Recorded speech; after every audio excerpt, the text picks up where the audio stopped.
Okay, and we are live. Welcome. Oh, let's see if it's working. Yes, it's working. We are live. Welcome to a new episode of All Things Xbox Podcast. Once again, I got Logan with me. Logan, how you doing this week? Doing pretty good, Jamie. Feels like a great time to develop a live service game. Am I right?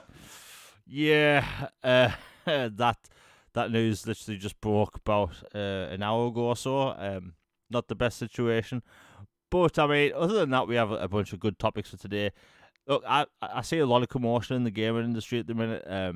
Surprisingly enough, we actually have a really positive show today. And if anyone was hearing me earlier today on Boom Show, if I sounded annoyed, let's just say when I've got a headache off working in front of a monitor for too long, I become cranky. I'll leave it at that. Anyway, it's been a long week. Logan, what have you been playing? Well, I've been playing some interesting mix of stuff. Like the first one is it sounds so dumb, but it's actually really fun. It's called A Game About Digging a hole or whatever, Oh and yeah, it's on Game Pass. And it's just like there's a few things in life that just universally unite a gender, and for some reason, guys, just you see a hole being dug, you're like, yeah, I'll jump in, and you'll start digging the hole too. And it's just like that. It's like you inherit this property, and you're told there's treasure in it, and there's an X on the ground, and you start digging there, and you dig, dig, dig, dig, dig, and it's like you collect the minerals and you sell them to upgrade your gear and do stuff like that. And you just eventually you get to an end game and a final conclusion, and then an infinite mode if you want to play it. But it was just for a while it became my go-to podcast or music game for a little bit, and it was a lot of fun. It felt like Minecraft mixed with Power Wash Sim, and it was a lot of fun. And so I had been playing that, and I also just started Requiem. And boy, let me tell you, those are some different genres, my friend. Um, and it is so fun. Like, have you played Requiem yet? no, I'm way too much of a scaredy cat, man. Okay, I figured, but I thought I'd go ahead and ask. But I won't get into spoilers. But basically, the game kind of is like two different games in it. There's Ashley's parts, and then or Grace's parts. I can't remember, gosh, the names. The main girl's parts, and then Leon's parts. And her parts feel like Resident Evil 7 first person. I am a new person in this environment. I don't know what I'm doing. Oh my gosh, all these horrifying things are trying to kill me. I'm running for my life. I'm underpowered. I need to hide or fight if I can, and just use my wits to get out of a situation. And they're just terrifying. And then you've got Leon's parts where he's like, I'm Leon Bleepin Kennedy. You think I'm scared of you, punk? And you just go in there and you just murk everything. And it's like Resident Evil 4 or 5, to where it's like way more actiony, but still in Resident Evil, but it's not like horror too much. It's like zombies, but you are ironclad and you can just do whatever. And it's just really fun how they juggle both for one game. Like mix like kind of classic Resident Evil, but with the modern of 7, with also some of 4 and 8, and it works really really well, and I'm loving it so far. So that's what I've been playing. Yeah, I mean, back to the Resident Evil thing quickly. I do intend to try and go through them this year. Uh, because they're very like cool looking games. Like I think honestly that Resident Evil 2, the original one, I think that game scarred me for life. Oh, the police station and interrogation chamber. Yeah, like when that pink, I think it's called the liquor, jumps through the Yes. glass. I think that stuck with me, right? Because I can't Oh do yeah, it scarred me for life. I don't trust mirrors anymore. yeah, like Silent Hill 2 remake. I'm surprised I got through that. Like I just don't get it. But I think that at some point this year I do, and like I have tried and played 7, but I was playing the VR version, which wasn't the best idea. Oh, that's life on hard mode, man. Yeah, That's horrifying. but yeah, some point this year I'll try and get through them. I have so many to go through. The weird thing is, right?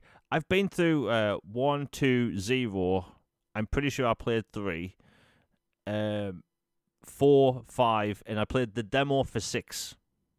And I remember hating the demo. Trust me, you're not the only one who doesn't like 6. Yeah, I remember that the demo being pretty bad. One minute it's action packed, the next minute it's trying to be horror, and then you're playing as this third guy called Hunk, and you're fighting this giant. I mean, I don't know what they were thinking, but let's see what I've been playing. Well, there's been marathon gameplay. We'll be talking about marathon in a bit because I have a lot to say. I was surprised at the reaction I got online when I gave my pros and cons list, which I'll go over in a Get some bit. sweaty replies. Yeah, sweaty replies. But I have been playing a bunch of Arc Raiders. By the way, I don't know if you saw this, Logan. So, and for people that are watching live or later, so I've been posting one clip of Arc Raiders almost every single day for like 3 months, maybe 3 or 4 months. And it's usually me fighting a big robot, right? And I've had a bunch of angry replies this week simply because they think I'm intentionally posting about Arc Raiders because the marathon server slam was going on. Right? Even though I've been posting about it for like 4 months. It's like people have to find something to complain about, which I think's hilarious. But yeah, been loving Arc Raiders. I can't wait till we actually get some new maps. We are apparently getting a city-based map next time, which I can't wait for. Let's see, what else have I been playing? I've been playing Warzone with a friend. I mean, there's not. What else can you say about Warzone other than, yeah, you play to win. That's it. Now, I was going to save this for later in the show, my Final Fantasy impressions, but I might as well talk about it now. Since the last episode, I finished Final Fantasy VII Remake Intergrade. Now, let me tell you, so we've talked about this game for like 2 years, probably longer, on the podcast, and like how we've wanted to come to Xbox and all this stuff, and it's finally here now. You can look forward to a game for a very long time. You build up so much, hype for a game. It has a lot to live up to, right? And this game had basically everything going against it, right? Because I've been looking forward to it for a very long time. Basically my how should I put it? Everything I was wanting from the game, it was next to impossible to meet, right?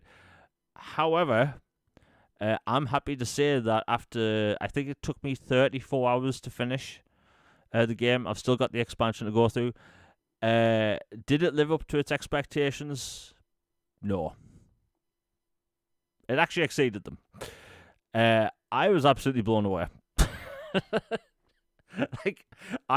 There's parts towards the end, I literally had to put down the controller and I actually said, wow. Right? Like, literal mind blown. And I could not be happier with the game. I mean, I've kind of built up in my mind what this would be, the Final Fantasy VII Remake, because I've played the original. I know what the original story is, all this stuff. So, like, I always wondered, like, if they're splitting this game up into 3 parts, like, how do you really do that? And the first game is essentially Midgar, right? I never understood how they were able to make a whole game out of that part of, the original, and it works. It really did. And I think it might be, and I'd have to think about this because Final Fantasy X has been my favorite since 10 came out. I'm going to have to think about it because this may take the number 1 spot. Like, actual mind blowing. There's some things I didn't like, but that's just because I'm so used to how other Final Fantasy things work in the franchise, such as summons. Right, I felt like I was barely getting to summon throughout the game.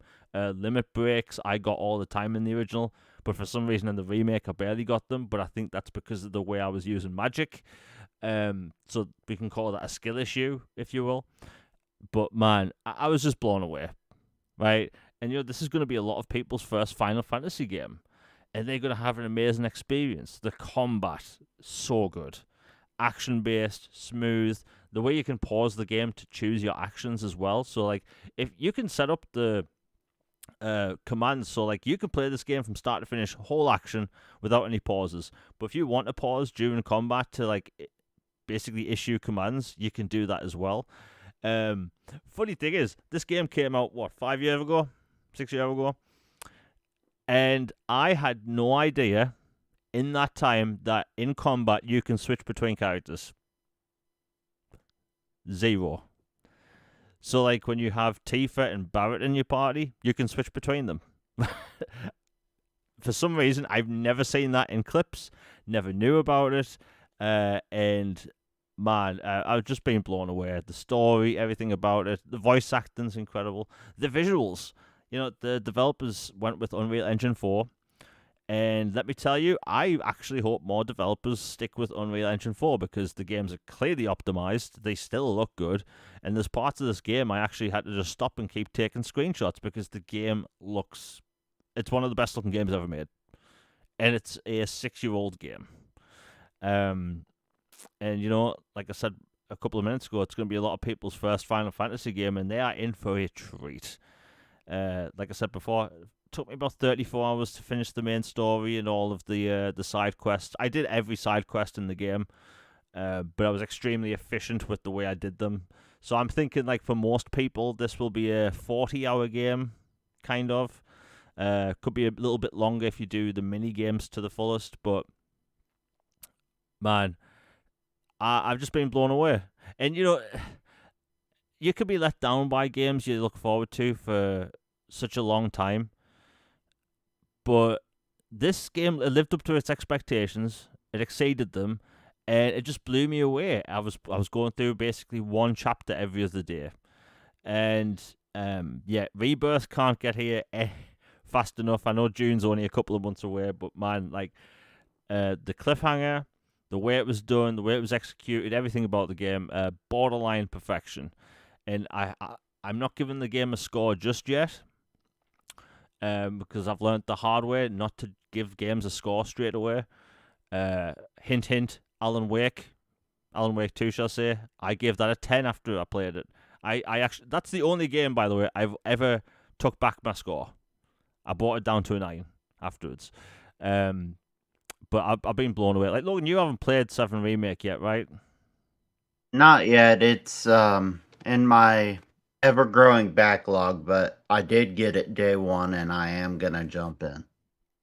Man, like, so many people are having such a great experience with this game. Like, my friend that I play Call of Duty with, like, this is his first Final Fantasy game, right? I'm kind of jealous because, like, Final Fantasy when we were kids played very differently, looked very differently, and people that are going through this now as their first, man, like, what can I say? And by the way, the quality of life features. So if you play the original, there's save points, right? And you could be fighting for a long time, low on health portions, all this stuff. Not enough MP to use, magic to cure yourself. Well, you can save it basically any time in the game.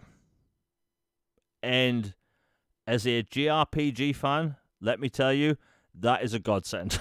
Right? I love the fact that a lot of like modern JRPGs let me save basically anywhere, and I'm just loving it.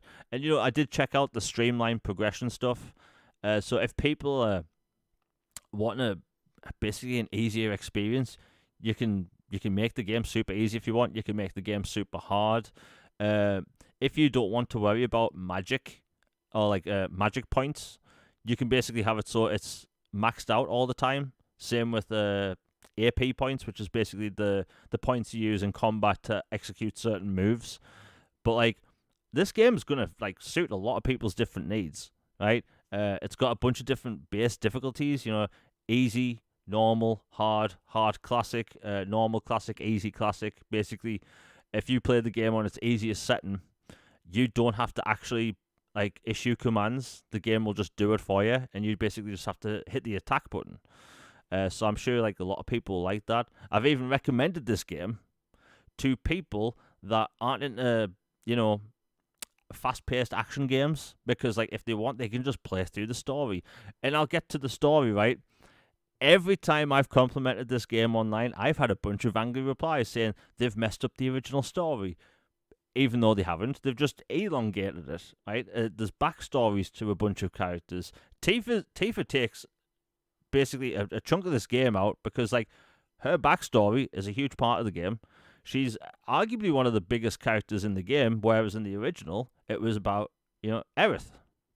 So, depending on your tastes and what you want in the game, I think a lot of people are going to be happy with this one. But yes, anyway, I have to say again, for legal reasons, thanks to Square Enix for providing the review code, because, my God, I've gave them such harsh talk over the years.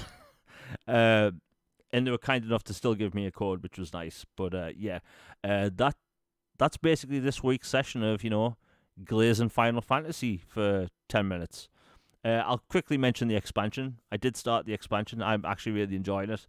You have melee-based combat with a kind of this nunchuck thing you can throw, which is pretty cool. The story is kind of different. It features this new character called Yuffie. She is very quirky. Very quirky, very fast-talking and stuff. But I'm enjoying the story so far. But yeah, so far, incredible game. Clearly, I like it. And, I did play a marathon. I'll save that for a little bit in the show, because that is a main topic. But anyway, it's been a long week. There's been a lot of news stories that have gone live. And even last week, we had a 2.5-hour show, and we still had to basically cut out 6 topics. But anyway, should be a fun show.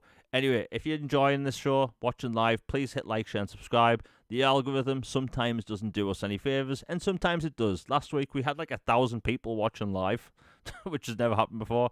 But anyway, if you're enjoying the show, liking is greatly appreciated. Super chats, all that stuff, greatly appreciated as well. If you want anything read out, or even any topics added to the show. Now, Logan, I know you don't play the Division, but I think a lot of people are going to be happy about this, because the Division is finally getting crossplay, and that game's getting a bunch of new content as well. I know a lot of people have been playing this game over the past 7 years. The Division 2 came out, I think. It's finally getting crossplay. So in an era where most multiplayer games tend to have crossplay, it looks like this is getting some much needed love, and the new content looks pretty good as well. New story-based content, all that stuff. Ubisoft, look, I give them a lot of, hate, we'll call it, for how they treat Splinter Cell, but the Division, it's getting a lot of love. I'm sure fans are really happy.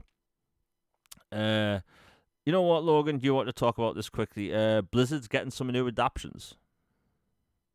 Yeah, it's not necessarily happening, but it seems very open to the idea, and which would imply there's a good chance it happens, that the president of Blizzard, Johanna Ferries, has said that she wants more adaptations of their works, that, their IP, like Diablo, StarCraft, Warcraft, Overwatch, all this stuff is just rich and primed for, television or movies or anime or, whatever you want, like type of cinematic adaptations, just like Fallout has gotten, and some others, both good and bad. So the fact that they're open to the idea and they like the idea and see it as a way to expand their scope even more is good news to me. Yeah, look, I think how long have we been talking about StarCraft for the past 2 years? A lot. I want Ghosts. Yeah, I think we'll see Ghosts. But honestly, if that means I'll get some sort of start, basically you can tell I'm desperate for sci-fi. Like, I need some new sci-fi shows to watch. But hey, if they come out with a cool, StarCraft anime, and personally, I actually like a lot of Netflix's game adaptations. Some have been hit and miss. Like, I thought Dragon's Dogma, the anime, was pretty good. Castlevania knocked it out of the park. Hmm. But hey, I'm up for that kind of stuff. I'm sure Overwatch would suit an anime as well. Basically, just give me an anime adaptation of anything from, Blizzard. I think, and World of Warcraft. Logan, did you ever see that live action movie? I actually have it on 4K Steelbook and I haven't watched it yet. I found it at a used bookstore and I thought, why not? But I haven't watched it yet. I haven't heard wonderful things, though. Right, I'm gonna come to the movie's defense. I think it's one of the best fantasy movies of the past decade. Oh, okay. Well, there's some praise for it. I'll give it a chance. Yeah, the reason why it got a lot of hate is because basically, apparently, they rushed through a bunch of. They went to a different storyline that wasn't really the beginning from the games. So, like, if you watch the movie as a standalone fantasy movie, it's a good movie. It makes sense. All has lore, which you can really get into. But like, if you're a World of Warcraft fan or a Warcraft fan, they basically picked as the fan said, the wrong story to start with. So, like, if you're not into Warcraft, you probably like the movie. And considering I've never played World of Warcraft or Warcraft in my life, I thought that was an amazing fantasy movie. And this CG in this movie, even though it came out in 2016, that is basically Thanos level CG. Ooh. Yeah, like the orcs in this movie look amazing, and there's like 50 on screen. And I'll put it out there. I still want a sequel. There's room left for a sequel. I think the cast would return. But anyway, I'm just happy to see more adaptations, and for the love of God, more sci-fi. Speaking of sci-fi, and this is a bit of a tangent, I just found out that no Star Trek show is currently greenlit. I thought you guys still had your One Tree Hill kind of Star Trek thing going. It's still going, unfortunately. I can't watch it, man. It's, oh my god, it's embarrassing. Do you know what's funny, right? One Tree Hill is now on Netflix, right? Oh my gosh, that's perfect. And like, if people want the real One Tree Hill, don't watch that Star Trek crap, right? That is secondhand embarrassment watching Starfleet Academy. What were you thinking? I'm just desperate for sci-fi at the minute. We just don't have enough. We have for All Mankind coming. I think that's next month or the month after. But anyway, back to video Monarch games. is back. Sorry, what was that? Monarch is back now. So we got some kaiju goodness. I still haven't seen season 1. Oh man, get on that. It's good stuff. Yeah, for people that don't know, I'm hilariously bad at like watching TV shows. Like, it took me 2 years to watch Ahsoka. Right? I just get set in my own ways, and like I only watch one TV show at a time. So like, I'm currently rewatching Vikings on Okay, that's fair. season 5, I think, at the minute. I'm all over the place. But anyway, back to gaming. Blizzard, new content. I'm all up for that. And for the love of God, StarCraft, please. We'll quickly talk about Resident Evil, because Resident Evil 9 has popped off, right? And I've never seen Resident Evil pop off like this. I thought 2 was huge in the zeitgeist of things, but man, every time I open up Twitter, it's Resident Evil 9. It's the memes. You have the meme of Grace Ashcroft from RE9, basically like scared in like a cupboard with a flat, a torch or whatever, and then you have Leon Kennedy, who's basically John Wick, right? Mm-hmm. The memes have been all over the place, but that's hilarious. But yeah, it broke concurrent players on Steam for a Resident Evil game. I think there was like over 250,000 people playing Resident Evil, which is crazy. I've never seen those numbers. And they say survival horror is niche now. Yeah. Like, come on, Joff, make it a full-on award category. Side tangent. Horror deserves its own award at the show. It's way past time. Yeah, like the whole horror is niche thing. I think that can be put to bed, right? Um, like hell, Resident Evil 7 is essentially one of the reasons why horror popped off again. So That game's like, terrifying. yeah, so like, like you said, a bit of a tangent. Like, how is that not an award? Like a category, best horror game. We have all the goofy coaches and streamers and, tiddlywink awards of all kinds, but we don't have one of the main genres that is best selling and award winning now as an award for itself. That makes zero sense.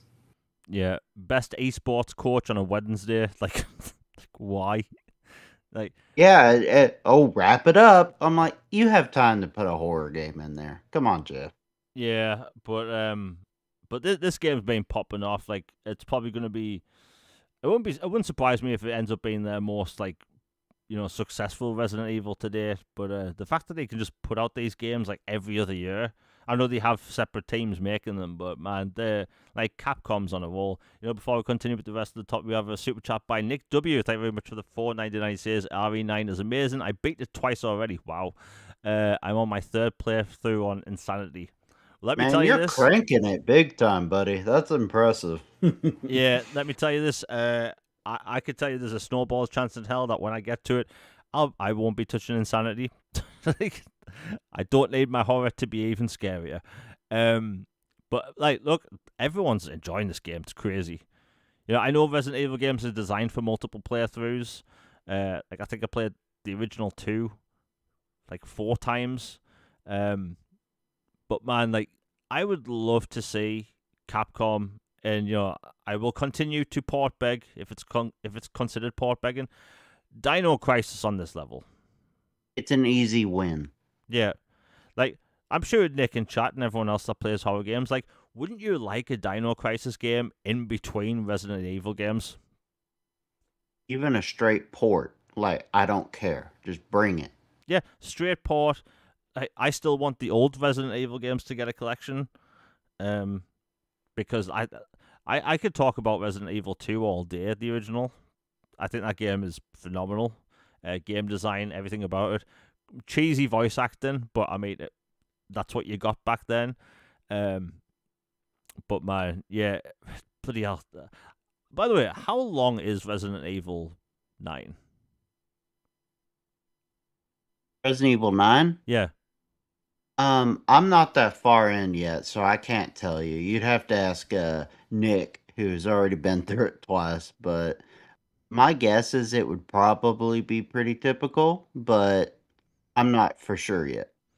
Yeah, just because I wouldn't know. You know, again, the last Resident Evil game I played was all the way through was 5, and I don't remember that being a super long game. And even that game Oh scared the no. hell out of me. Oh man, Resident Evil 5 was so fun. You and Chris Redfield and Shiva just mowing through like the plains of Africa and then like all these crazy bosses. It was an action game with zombies basically. Okay, I see, Nick. Well, it was 9.5 hours to beat on standard difficulty. Yeah, it's okay. So, but like a Silent Hill length, because I think it took me 12 to 14 hours to do Silent Hill, but that's got replayability throughout the wazoo because it's got like 8 endings. But yeah, I'll get to that eventually. Man, like horror fans have it so good right now, because there's something coming out all the time. Like there's going to be another. Well, I don't even think they've announced it yet. There's going to be a Silent Hill 1 remake. Resident Evil 2. Sorry, Resident Evil Code Veronica. That's getting a game next year. And Zero. yeah, and Resident Evil 0, that's going to get remade at some point. Like, there's going to be 7 of us people that, treat that game. I'm excited. A horror game set on a train. Why isn't that more of a thing? It shouldn't have worked. Fatal Frame 2 gets a remake very soon. Yeah, that comes out soon. That looks good as well. But man, horror fans actually have like a good time at the minute. I'm kind of like, I don't know what the opposite of gaslighting is. I'll try and think of a term, but like basically the opposite of gaslighting, because I'm such a sad person at the minute when it comes to stealth. We have nothing, diddly squat, right? You could tell I'm probably going to rant about Splinter Cell in a little bit. You can always go play Blacklist again, Jamie. Oh god, I've played Splinter Cell Blacklist. I'm not even kidding, maybe 30 times. I could probably play chunks of that game with my eyes closed. That is sad. My god, I just need new content, new stealth content. But again, we'll be talking about that in a little bit. But hey, Resident Evil 9, it's popping off. People love it. And, Capcom, they deserve all the success they get, because they went through the ringer last generation. We thought they would get sold. Yeah. People thought they were going to be sold off, shut down or whatever. This was before RE7 came out. And then they came out with RE7, Monster Hunter Worlds, which popped off as well. And you look at them now, they are going to be one of the best publishers. And I think their games are fair priced. They put out high quality games. And yeah, they still put out like ports of older games and stuff, which I think is perfectly fine. But they're one of the best publishers. Hell, they come out with Pragmata next month, and if people haven't played that, there's a demo available. That is one of the weirdest, in a good way, sci-fi games I've played in a long time. Like, there's a hacking mini game that you could basically do mid-combat, third-person combat. It shouldn't work, but it does. And again, if people haven't played the demo, go download it. Yeah, I see Styx, Master of Shadows, that there's a new one of them out. I might have to give the new one a go. But hey, RE9 popping off. Who loves to see it? Everyone. Let's see what we get next. Okay, WB Games. They've talked about how they're actually going to come out with a new game going back to their roots, kind of. Obviously, all eyes on it, and a lot of people are thinking it's going to be a new Arkham game.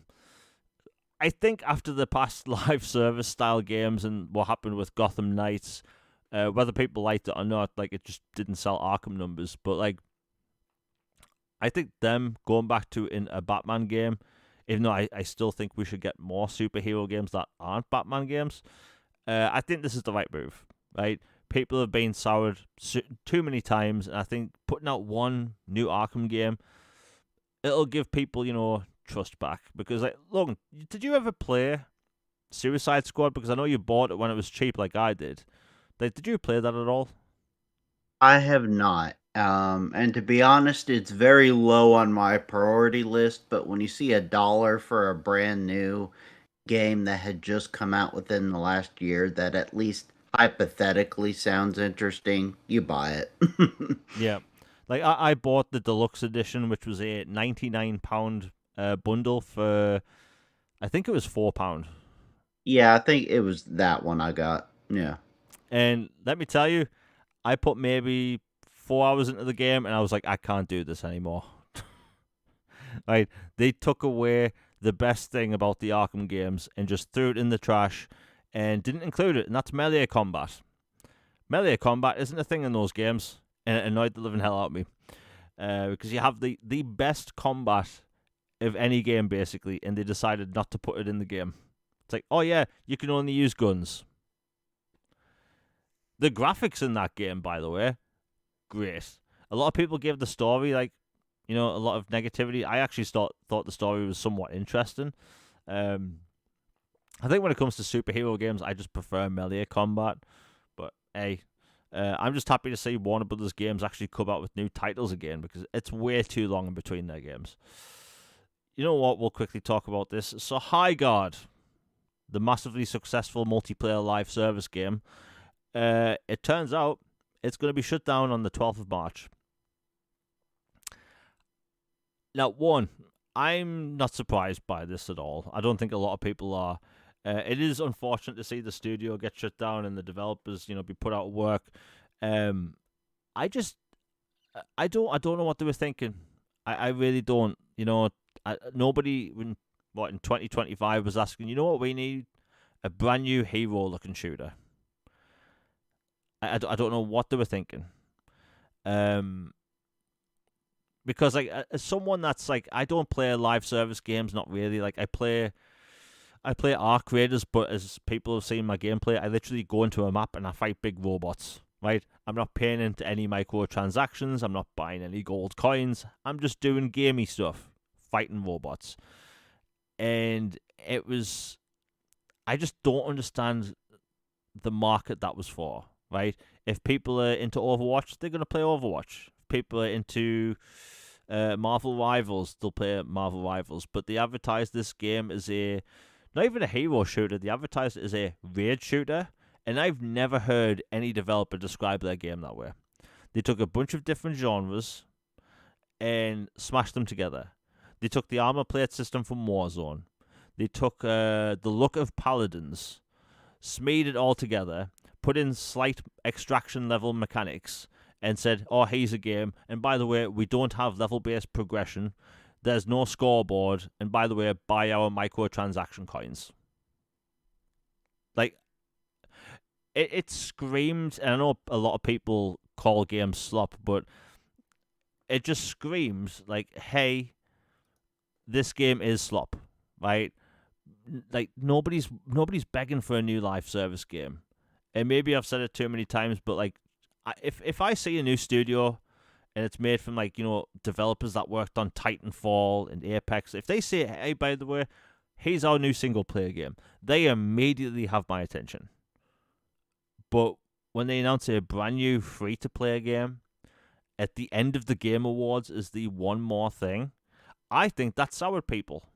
Because if you open the Game Awards and one of the first games you show off is Fate of the Old Republic, and then the end of the show isn't Half-Life 3, it's not some it's not Splinter Cell coming back or anything, it's a free-to-play shooter, I think it soured people. Like, that was never going to go well. And, people are putting a lot of, weight on Jeff's shoulders, saying it's his fault. I think it's just a compounded issue, right? Nobody's wanting a brand new game like that in a free-to-play space. It's already a crowded genre as it is. Like, I've never heard an Overwatch fan or a Marvel Rivals fan saying, "You know what I want? I want a new competitor so I can switch games."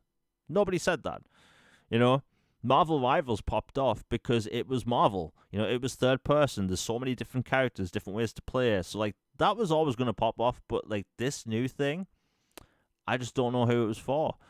And, like, Logan, I've been rambling for, like, 10 minutes about this. But, like, what's your take on the whole Highguard situation? Because I know you don't give a diddly squat about multiplayer. But, like, from the outside perspective, what was your take on the whole thing? From the outside perspective, I think this game was almost always doomed from the start. The writing was on the wall. You're a game that comes out of nowhere from a team no one's ever heard of, and you have this, shall we say, non-creatively inspired title and look to your game, and you address it last at a mega event when you, like you said, Knights of the Old Republic 3 effectively was announced at the beginning of the show, and you're supposed to be the one more thing, and then so that weight's already placed on it, and then you are get advertised as a small studio, and then it's like, oh, by the way, our funding came from Tencent of all people, one of the giant behemoths of gaming industry. And then it just, the more and more you go down the rabbit hole, the squirrelier things get with it, the stories and everything. And it just didn't seem like it was set up to have success. And right or wrong, maybe this sounds snobbish, but when I hear free to play for a game, I that is like one of those buzzwords that's like a trigger phrase to me. Yeah.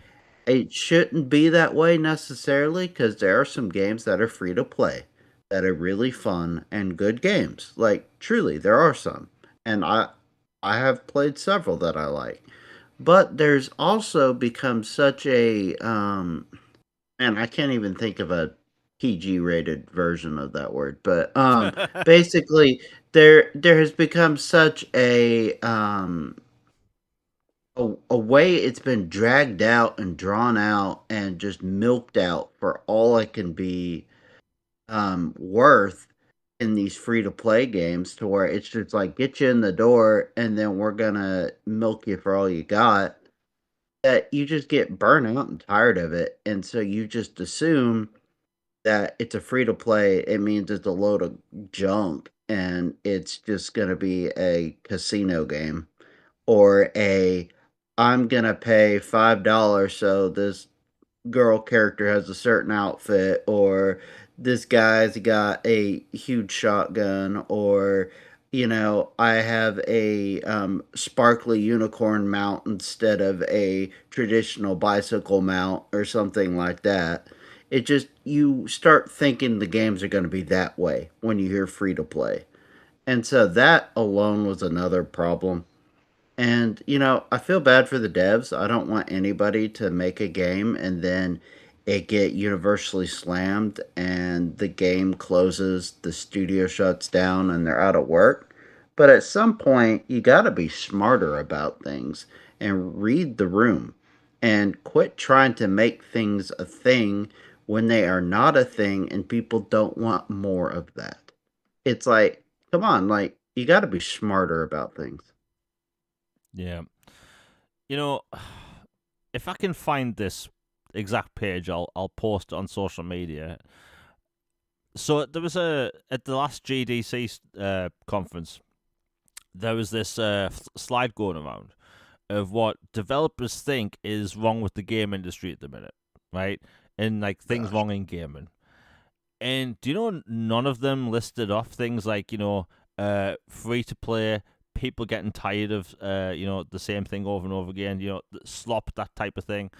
None of this stuff was mentioned. Like a lot of these developers just think like, oh, we aren't being monetized the right way, stuff like that. And it's like, yeah, I laughed at that as well. Yeah. And like a lot of these developers, not all, but like there's a lot of developers, they are so out of touch with the reality, right?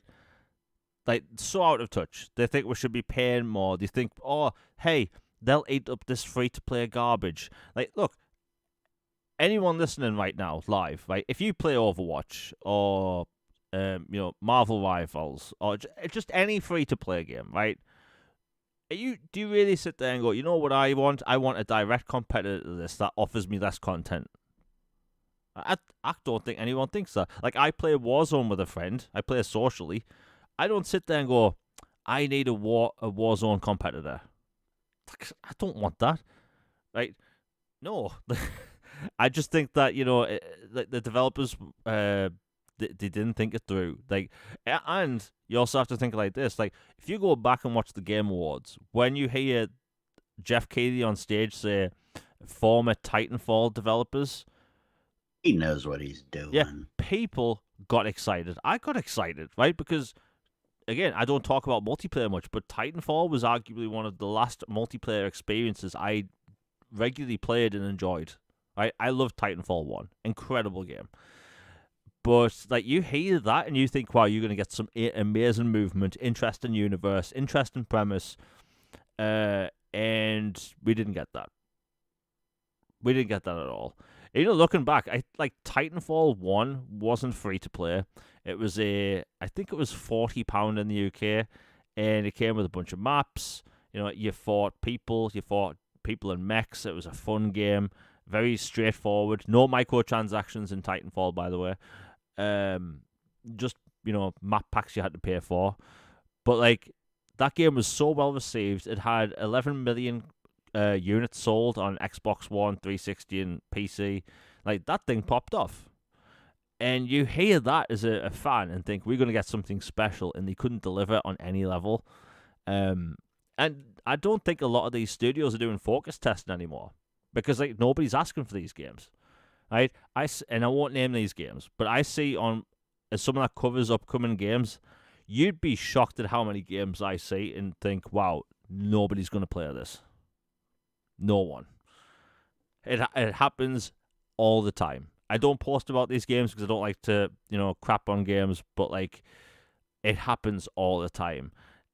In Highguard, and I just saw in chat Byguard, it never stood a chance. And by the way, like you mentioned the Tencent deal, for people that are watching live, you might not know this because I only found out about a week ago. So, Highguard developers allegedly, I have to say that, allegedly had a revenue share deal with the game because Tencent was funding the studio. So, if the game made X amount of profit, the developers would make, let's say, X amount of, money each, right? Each developer, right? So, Tencent pulled funding and they announced today they're shutting down the studio on the 12th. So, if you think about it like that, they didn't have enough money to actually support the studio for longer than 2 months. Not even 2 whole months, a month and a half, right? So, like, one, what was it costing their studio to just stay open, right? Two, I think these, and this is, I might get a lot of flack for this, but I don't think it's controversial. I think that if you have a game development studio, why the hell would you have that studio in one of the most expensive places in the country? Like, You am I have to have crazy for thinking serious this? bankroll to make it out there. So, like, if I had a game studio, right?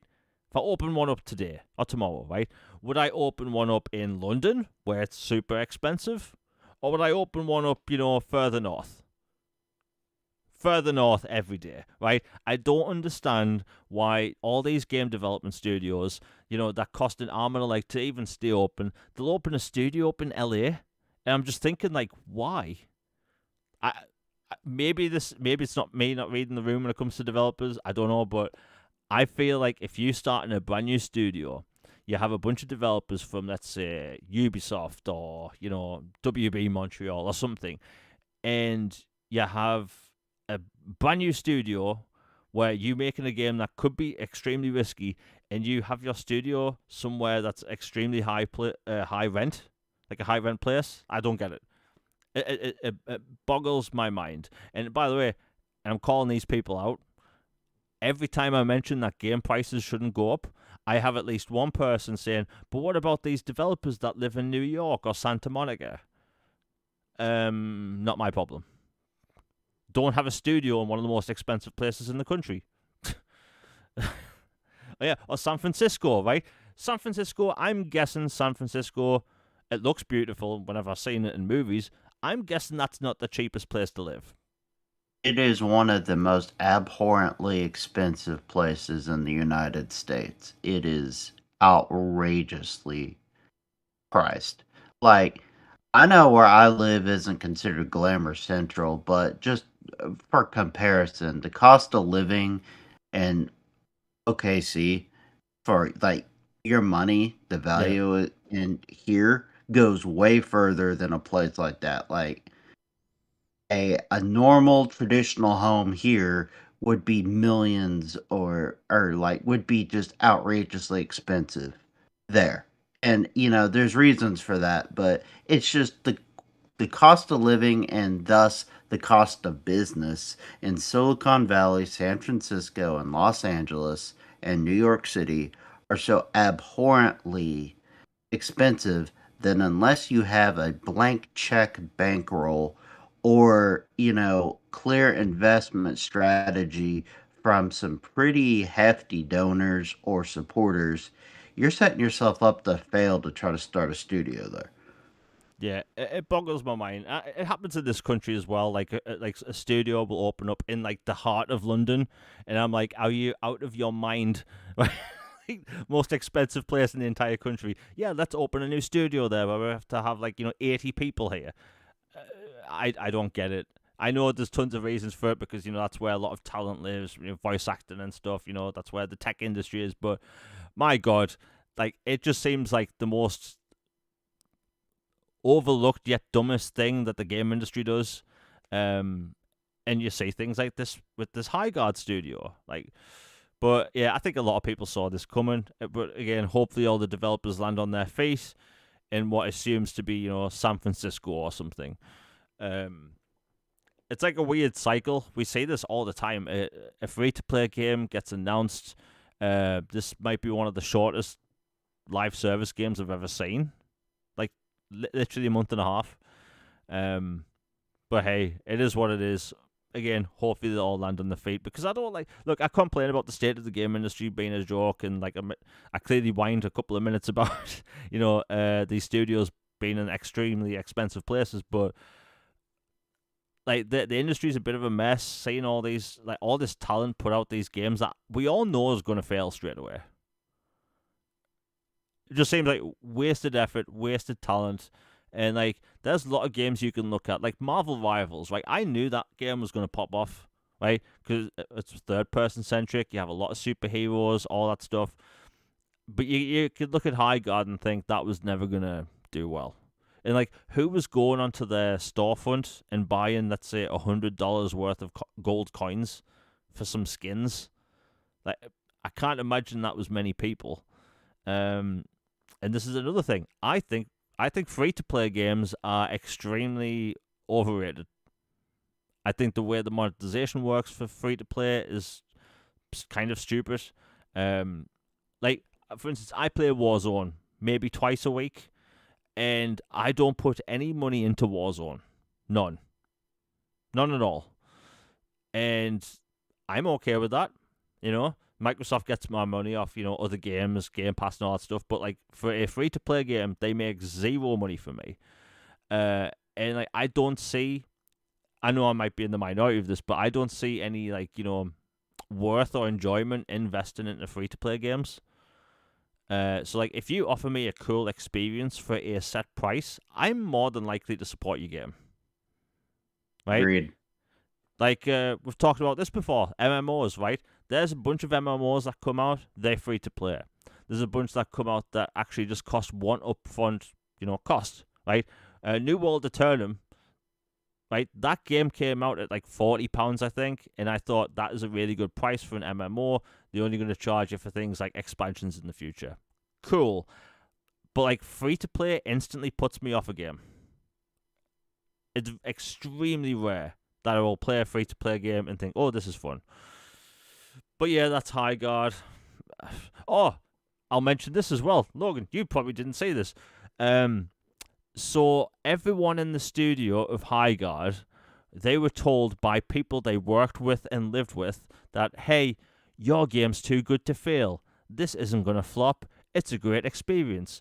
And, like, they were basically all being gaslit about how amazing this game was by family members.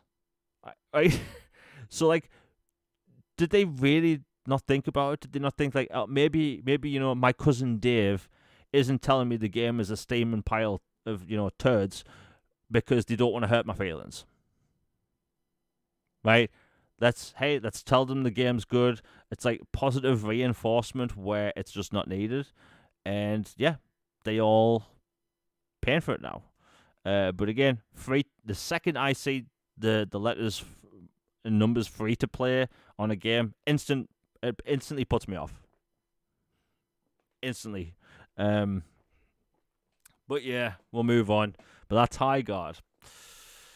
You know what? Let's see what we got next. Because again, we still have like 18 topics. Right, so Bioshock 4 kind of leaked. Finally. Bioshock 4. By the way, Bioshock 4, I think, was the first topic we talked about when we started the podcast. Wow, it's been trending that long. Yeah, because 2K, they've been making this game for 7 years. 7 years for a new Bioshock game. My God. It's the new Duke Nukem Forever. It's just like in development for eternity. Yeah. But the good news is it looks like we are going to see it soon, and I cannot wait because, like, look, Bioshock 1, it's a phenomenal game. Bioshock 2, I'm not going to lie, I can't even remember Bioshock 2. Not that it was bad or good. I remember becoming a big daddy. Yeah, I remember that. I just don't remember it. I remember Bioshock Infinite. Loved Infinite. Well, this game, apparently it's going to be set in some sort of overworld dystopia, which I think sounds cool. But the main point that stuck out to me, and it could have brought a tear to my eye, it is going to be a full-on immersive sim. Good. Thank God. Because Bioshock already had immersive sim elements, but it didn't really lean into it that much. where similar games such as Prey, full blown immersive sim. But yeah, it looks like they're going to lean into the immersive sim structure of video games, which I love. We don't have enough of them. So if you have that with Bioshock style powers, man, they'll have a hit. And obviously, this won't be a free to play game. Logan, don't know if you saw much about this, but it looks like we're actually going to see Bioshock 4 soon. Yeah, I hadn't seen much about it. I saw a post on the timeline, but then I kind of just, swished past it without reading it too much. But, you know, I love Bioshock. It's considered one of the best trilogies we got of 7th gen. Yep. It was iconic. Some, phrases and keywords and gameplay mechanics, like a very, like, there is no really, like, black or white, it's shades of gray kind of game. And like the powers, the locations, the story, just all of it was just truly unique, and it set a standard and inspired many games to this day. It was a very influential series.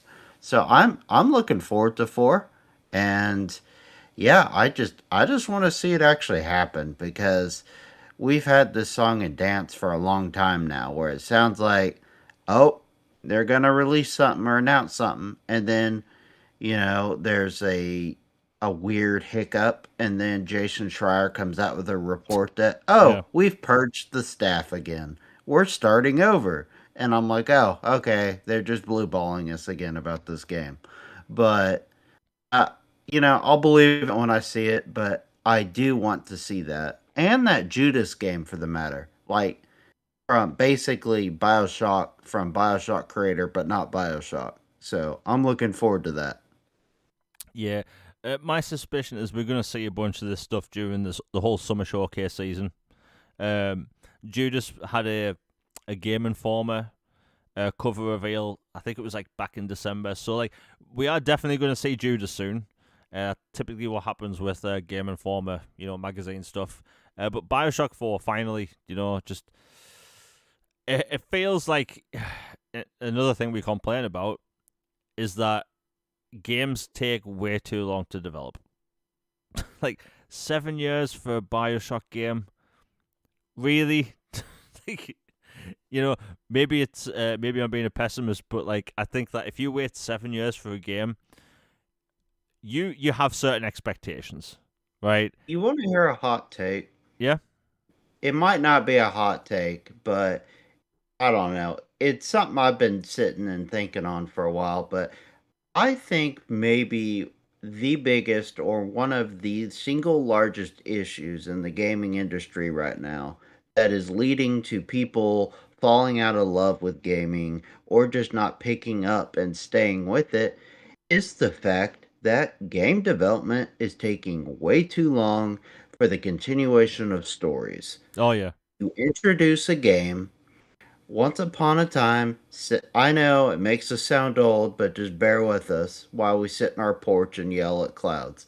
But once upon a time in X or OG Xbox, GameCube, PS2, or 360, PS3, Wii era, you would get entire trilogies, sagas, like cinematic universes, all kinds of things happen within that generation. That, like, you had the beginning, the middle, the end, the spin-offs, all this stuff, to where you could go, man, I love this world so much, and now I get to experience it from this angle, or oh, yes, I can't wait to see where this goes next, and I know it's going to happen soon within the next few years, or this.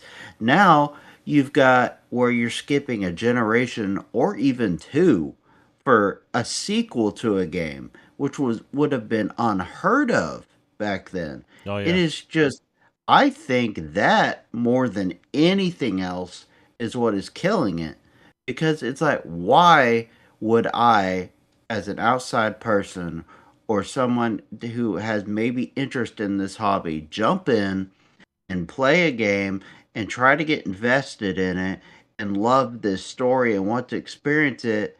And no, basically, buddy, you might as well just go do something else for several years and circle back to it eventually. Because there's no point in getting that heavily invested right now. Because you're not going to see any payout or fulfillment from this for 6 or 7, if not more years now. That to me is what is maybe the biggest killer of the gaming right now. Yeah. I mean, like we were talking about TV shows before. Do you know one of the reasons why I don't watch a lot of new TV shows? I can't get invested into TV shows with multiple years in between seasons. It kills momentum. Yeah. Like, I can't, because you watch a really good show at the minute and you enjoy it, right? You know for a fact you're going to have to wait 2 years for season 2. And I'm kind of like that with video games at the minute. Like, the waiting between games now is just ridiculous. Like you said, Bioshock skipped a generation. Like, that's crazy. You know, Mass Effect, shocker to no one. Like, with the fact that we had 3 games and 11 expansions in 6 years. Like, what the hell, right? Assassin's Creed 2, that had Brotherhood a year later. Then we had Revelations a year later. Like, I am getting a bit sick of the years in between sequels. Like, look, I spent 10 minutes earlier on this show glazing the hell out of Final Fantasy VII Remake Integrate, right? But if you look at its development cycle, it's actually pretty good, right? You have Final Fantasy VII Remake Integrate, or Remake at the time, launched in 2020. You have Rebirth, that launched in 2024, and it looks like Part 3 is going to launch in 2027. So somehow that team at Square Enix, they've got it right. Also, it might be the fact that they're sticking with Unreal Engine 4. Certainly helps. Yeah, and, we've talked about this before. I know this wasn't a topic, but, like, how many times have we heard early on the generation that this game's going to be using Unreal Engine 5? And, like, people get excited, right?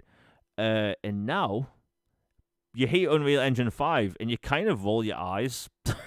It's like, okay, here we go again. It's one of the reasons why I get excited about Saber Interactive's games, because they have their own engine. It clearly does the job, But man, I hate Unreal Engine 5 now, and I think, wow, this game's going to take 70 years to make, and it's probably going to perform terribly. We're so used to that now, and yeah, I just look. We talk about the 7th gen all the time, and it is depressing to think that we used to get 3 Dead Space games in a generation, 3 Mass Effects, 3 Arkham games, 8 Rockstar games, a ton of Star Wars, Lord of the Rings, yeah, all kinds of stuff. And like now, nothing. And by the way, in the next couple of months, there is going to be a huge open world Lord of the Rings game announced. Ooh. Now, I'm sure when people enjoy that, we'll have to wait another 6 years for a sequel to that. Unfortunately, that's the case for a lot of games these days. But anyway, that's Bioshock 4. You know what, before we get into Marathon, because I want to talk about Marathon, I've been biting my lip for the past hour just thinking I need to say this. But we're about now into the show. If you're enjoying it live, please hit like, share, and subscribe. I hate doing these little ads, but it helps with the algorithm. And liking, it is free. It does help the algorithm. I don't know how, but it clearly helps. It worked last week. So all that stuff's greatly appreciated. Super chats are live if you want anything read out and answered or any of that stuff. It's greatly appreciated. It all gets put back into the channel. Now, Logan, I know you don't care about multiplayer in any capacity. So I already know what your answer's going to be. You haven't played the Marathon beta, right? Might be shocking, but no, I have not. Shocked to my core. So I did. And bear in mind, I'm one of the people that actually stood up for this game, right? Because one, it's sci-fi. I love watching people play Escape from Tarkov. So, like, I thought this was going to be a nice blend. Anyway, I downloaded the beta, the tech test, the server slam, if you will. And off the bat, I actually like the style, right? There's something about this, like, hot neon sci-fi style I just like. I can't put my finger on it. It also has this sort of retro 90s futuristic vibe to the game where just the way fonts are in the game, it looks like you're looking at, older tech while being futuristic. So, like, the art style straight away, I actually really liked. A lot of people gave it some harsh criticisms. I actually like the art style. Now, the gameplay, the base gameplay, I actually think's really good. Bungie knocks gameplay out of the park, right? Halo, clearly a classic. Destiny, I think Destiny 2 and Destiny 1 may have some of the best FPS gameplay of all time. Like, it's super satisfying, just especially when you're getting headshots in those games, and the way sound effects are in those games as well. And by the way, the sound effects in Marathon, incredible. There is one negative to that, though. You can't hear footsteps, which is kind of important for a multiplayer game. But so you have great combat, you have really cool visuals, and honestly, I think, the world building in the game really works. I think that they've really made this interesting sci-fi universe. The price, I think what they're doing for the price, a lot of people have had a go at them for not being free to play. I think it being £40, sorry, $34.99, I think it is. I think that's a perfectly fine price. That's Arc Raiders' price. And let's see what else. That's basically it for the positives. Let's talk about the negatives quickly, and I'll talk about my overall experience. The negatives, again, you can't hear footsteps. Like, no matter what I changed in the settings, I couldn't hear footsteps at all. None. Next up, the UI, I'm not even kidding, it may have the worst user interface of any game of all time. Like, ever. It's horrendous. I put it like this, I'm a stickler for presentation and fonts, right? Look at me at how riveting I am. But, like, if a game, movie, TV show, like, look, the thumbnails on this channel, right? If you go back prior to 2023, there would be basically at least 3 kinds of font in my thumbnails. And that used to annoy the hell out of me, and I don't know why I did it, right? So now you have the base font for the text and whatever Xbox logo I put in, right? I like simplicity, and Marathon is the exact opposite. So you could be looking at the menu, and I'm not even kidding, there's sometimes up to 9 different kinds of font on the screen, and I swear to God, my eyelid twitches. Because it's so outlandish, right? I don't know what they were thinking. But the overall user interface is terrible. I'll use Arc Raiders as an example. You can open up your backpack and your stash on the same screen. It's all very easily explained to the player. Bandages, heal. Shield recharges. What do you know? Recharge your shields. Everything has a weird and quirky name in Marathon, and it doesn't make sense, right? So rather than have things called a bandage, you'll have something called, like, the Flibble-What's-It that might regenerate health. This game even has debuff items for status effects. And when I saw that, I'm like, is this a JRPG? Like, I've never seen this in a first-person shooter before. Debuff items for status effects. Okay. Or do you get poisoned or paralyzed? Yeah. Or basically, yeah. There's poisoning, there's different kinds of stuff, there's cybernetic-related ones. Let's see what else. Oh, right.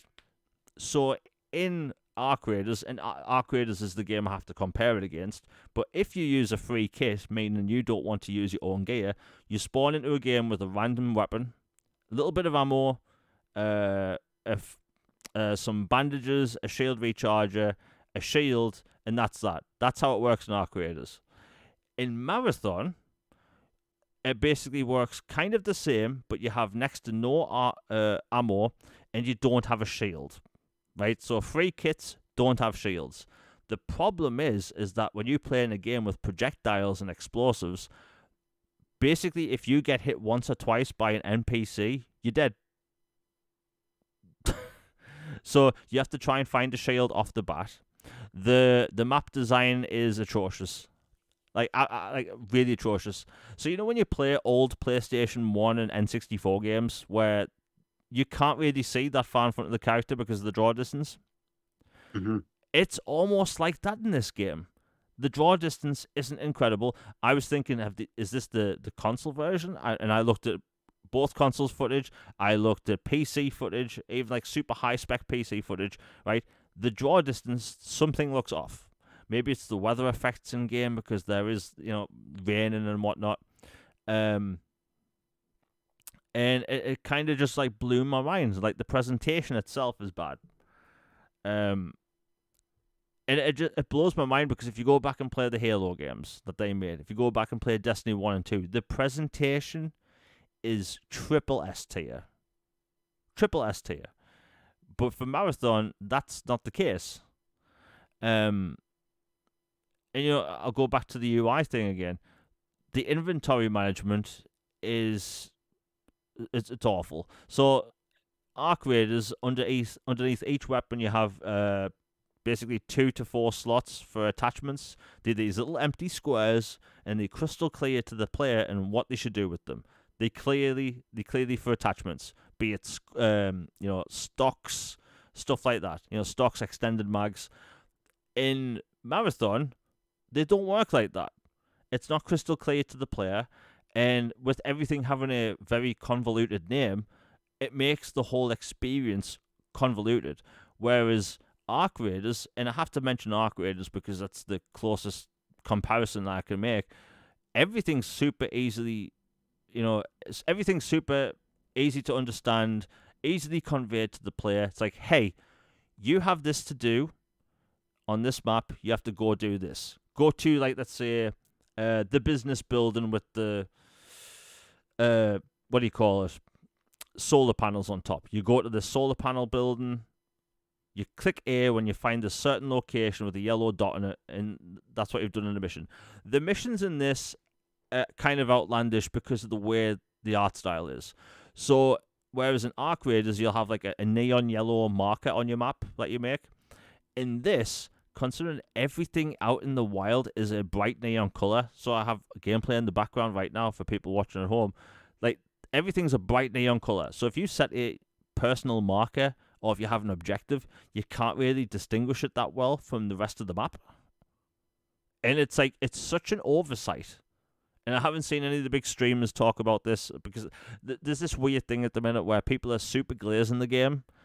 So now people are hating on Arc Raiders, even though after playing both, they're actually very different experiences. So we've talked about before how Arc Raiders supports solo play. It supports up to 3-player team-based games as well. Well, you can have a very cool PvE experience, right? Most of the gameplay I have on the channel for Arc Raiders is literally going out into a map, fighting a giant robot with a bunch of other people. And I've had cool conversations with complete random players. I've helped other random players survive. Other people have helped me survive. And it's a very cool environment. Whereas Marathon is basically 100% PvP, right?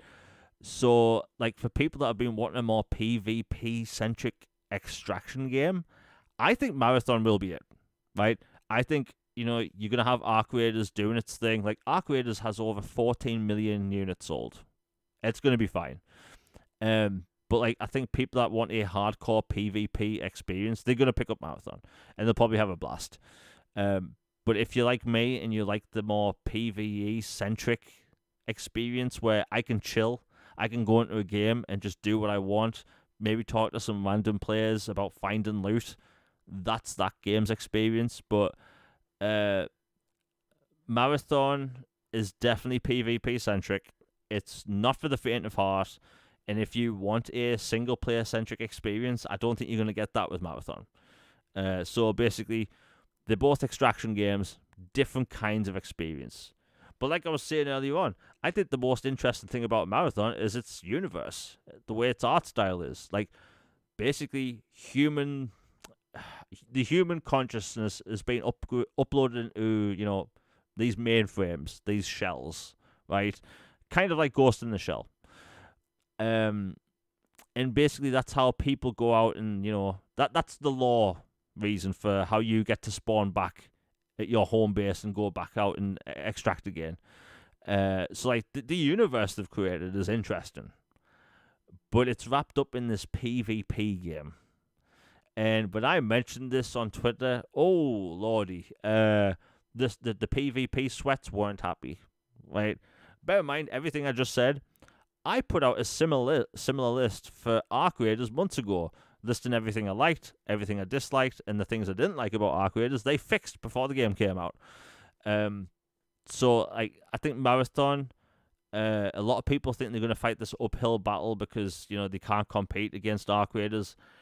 Even though I am not getting it now, I think it's going to be completely fine because it's going to have the PvP user base. Like, you have the huge streamers online, like the Burnt Peanut and whatnot, who clearly like PvP. I think they'll like this game, clearly. And that will be for them. But if you're like me, and you like a more chiller experience, maybe you want to fight some robots, I think that'll be Arc Raiders for people. So, yeah.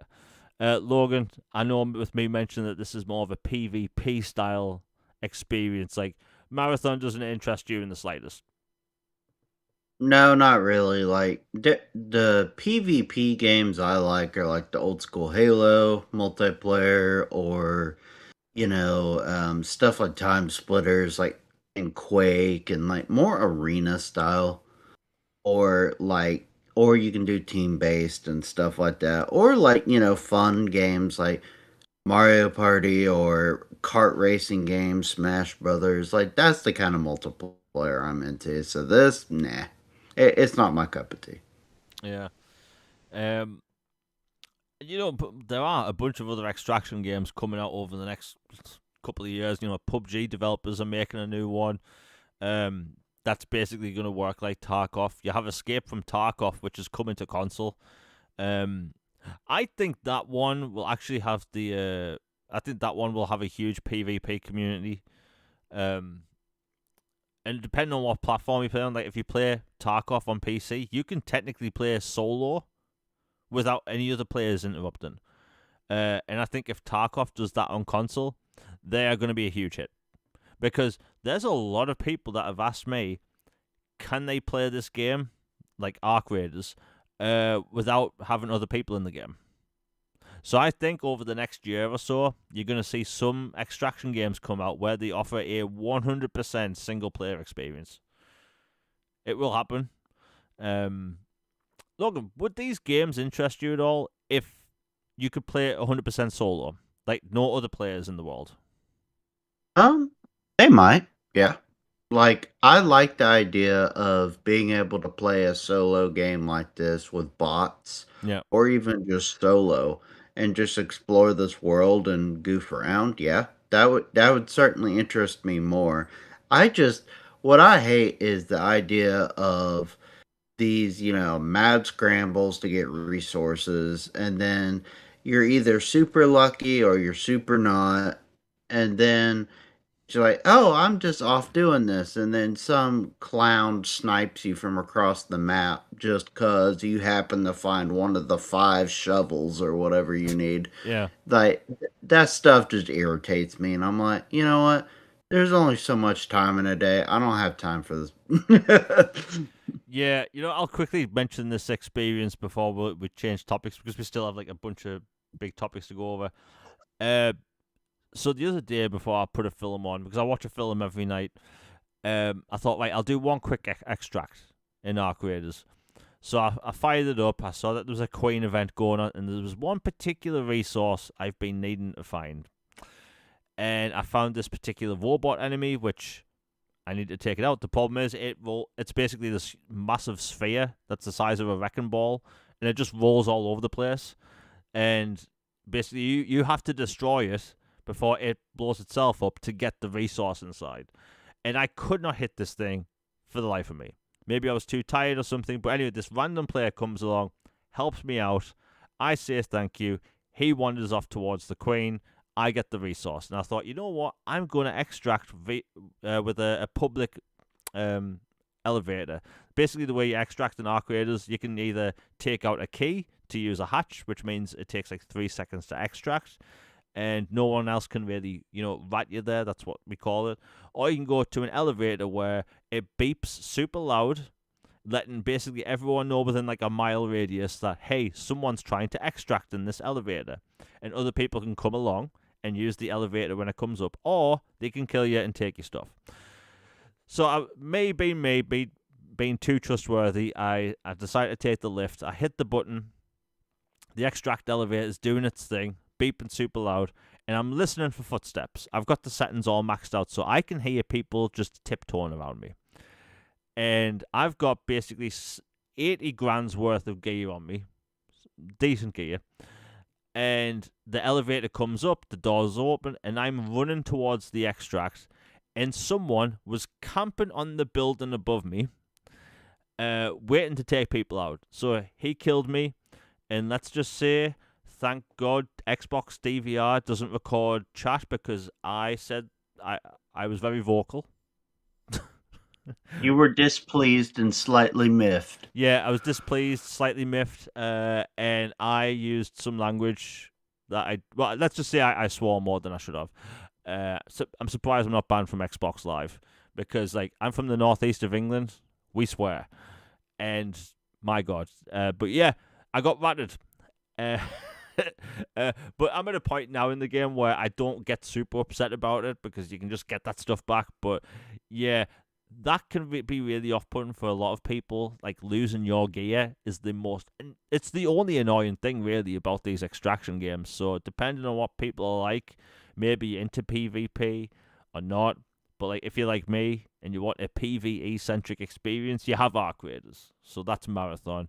And it comes out on It's the 5th. honestly... Oh, sorry. Go ahead. No, continue. Sorry. Oh, I was just gonna throw it out there. It's honestly why I never got into Sea of Thieves. Like, because it started off like, you find something and then people are trying to steal your junk all the time. You're just having to fight to keep your, loot and stuff. And yeah, I know that's piratey, but that wasn't the experience I was looking for. I know eventually they added that years upon years later, but by then I'm like, that game is just, I don't know. It's old news at this point. It's not something I'm interested in. But yeah, it reminded me of that. Yeah, I just saw in chat, why would you ever use a lift over a hatch? What's the incentive? There is no incentive. That's the problem. Hatches in Arc Raiders require resources to make keys. And I didn't have enough resources left to make enough keys. So, like, if I think I can get away with using a lift rather than a hatch, I will use the lift. Granted, I should have learned the hard way because I rarely take elevators in that game, and I will just die almost every time. But then again, sometimes I'll meet up with some randoms who seem to be like really cool, and I'll just extract with them with the I can't speak today, with the extract elevator. But basically, when you see me post footage on Twitter or on here, I almost always have a key with me. It's the fact that I'm too stubborn. I don't want to use it because I know for a fact at some point in the future I'll wish I had that key. And you can make as many keys as you want, by the way, if people are interested. It's just that you need 2 particular resources to make keys. Super long story short. But anyway, that's Marathon. And I'm sure it'll be fine. It comes out on the 5th. You know what? We'll talk about this quickly because this game has been popping off with people just paying attention to it now, and that is Crimson Desert. Now, Crimson Desert was announced in 2023. I've been all over this game since it was announced, and for years people have told me, Jamie, this isn't a real game. Because, it looked too good to be true. And fast forward to a month ago, the game goes gold, and now people are realizing, oh yeah, this is a real game. So whereas we go talking about free-to-play stuff about 20 minutes ago, we're going to talk about a premium game now, and it looks like it could be one of the best games of the year. This game offers everything and the kitchen sink, and I think that looks amazing, right? Some people say it looks like it's doing too much. I think people didn't say that about Red Dead Redemption or Red Dead Redemption 2, you know. Like, people have full day and night cycles in Red Dead. Same here. Bunch of gameplay mechanics. Same here. And we can't always say, oh, it's because it's Rockstar, right? Yeah, we can give Rockstar some leeway because it's them, but come on, we aren't going to have anything new if we won't give other studios a chance. Crimson Desert looks amazing. It looks like the best parts of Red Dead Redemption, The Witcher 3, Skyrim, Tears of the Kingdom, all rolled into one. And every year we tend to have a big fantasy game that pops off, and this is probably going to be the next one. Comes out later this month, and yeah, the map is over twice the size of Red Dead Redemption 2. For people that have played Red Dead, yeah, for people that have played Red Dead 2, let me tell you, that map is big. Like, there's a whole chunk of Red Dead 2's map that isn't even used. And yeah, this game is bigger. There's fishing, there's card minigames, there's dice minigames. You can ride dragons. There's a mech in the game that fires missiles. Yeah. There's camels, there's horses, there's giant wolves, there's bears, there's magic, there's melee combat. You can do wrestling moves on enemy characters. There's RKOs, there's German suplexes. I'm pretty sure I saw a choke slam. There's destructible environments such as tables, forts, castles. The fact that you have an encampment which you upgrade over time, kind of like Assassin's Creed 2's like town system. And you can send NPCs off on their own little adventures, and when they come back, they give you rewards. This game, this game's going to come out, and it's going to take a lot of people's game time, right? It's probably going to have a lot of people, busy for months.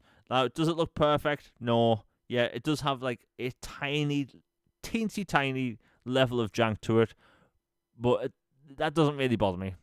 I don't really care. If people have played Black Desert Online, it's the same game engine, beautiful game. Does have a tiny little level of jank to it, but look, a lot of games have jank.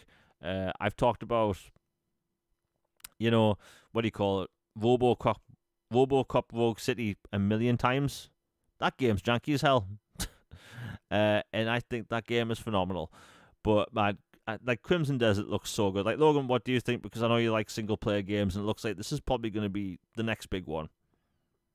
Yeah, I'm excited. This one has the makings of like an Expedition 33 Elden Ring type, like, mega, fantasy game for the year, to where, goes to the award games, clean shop.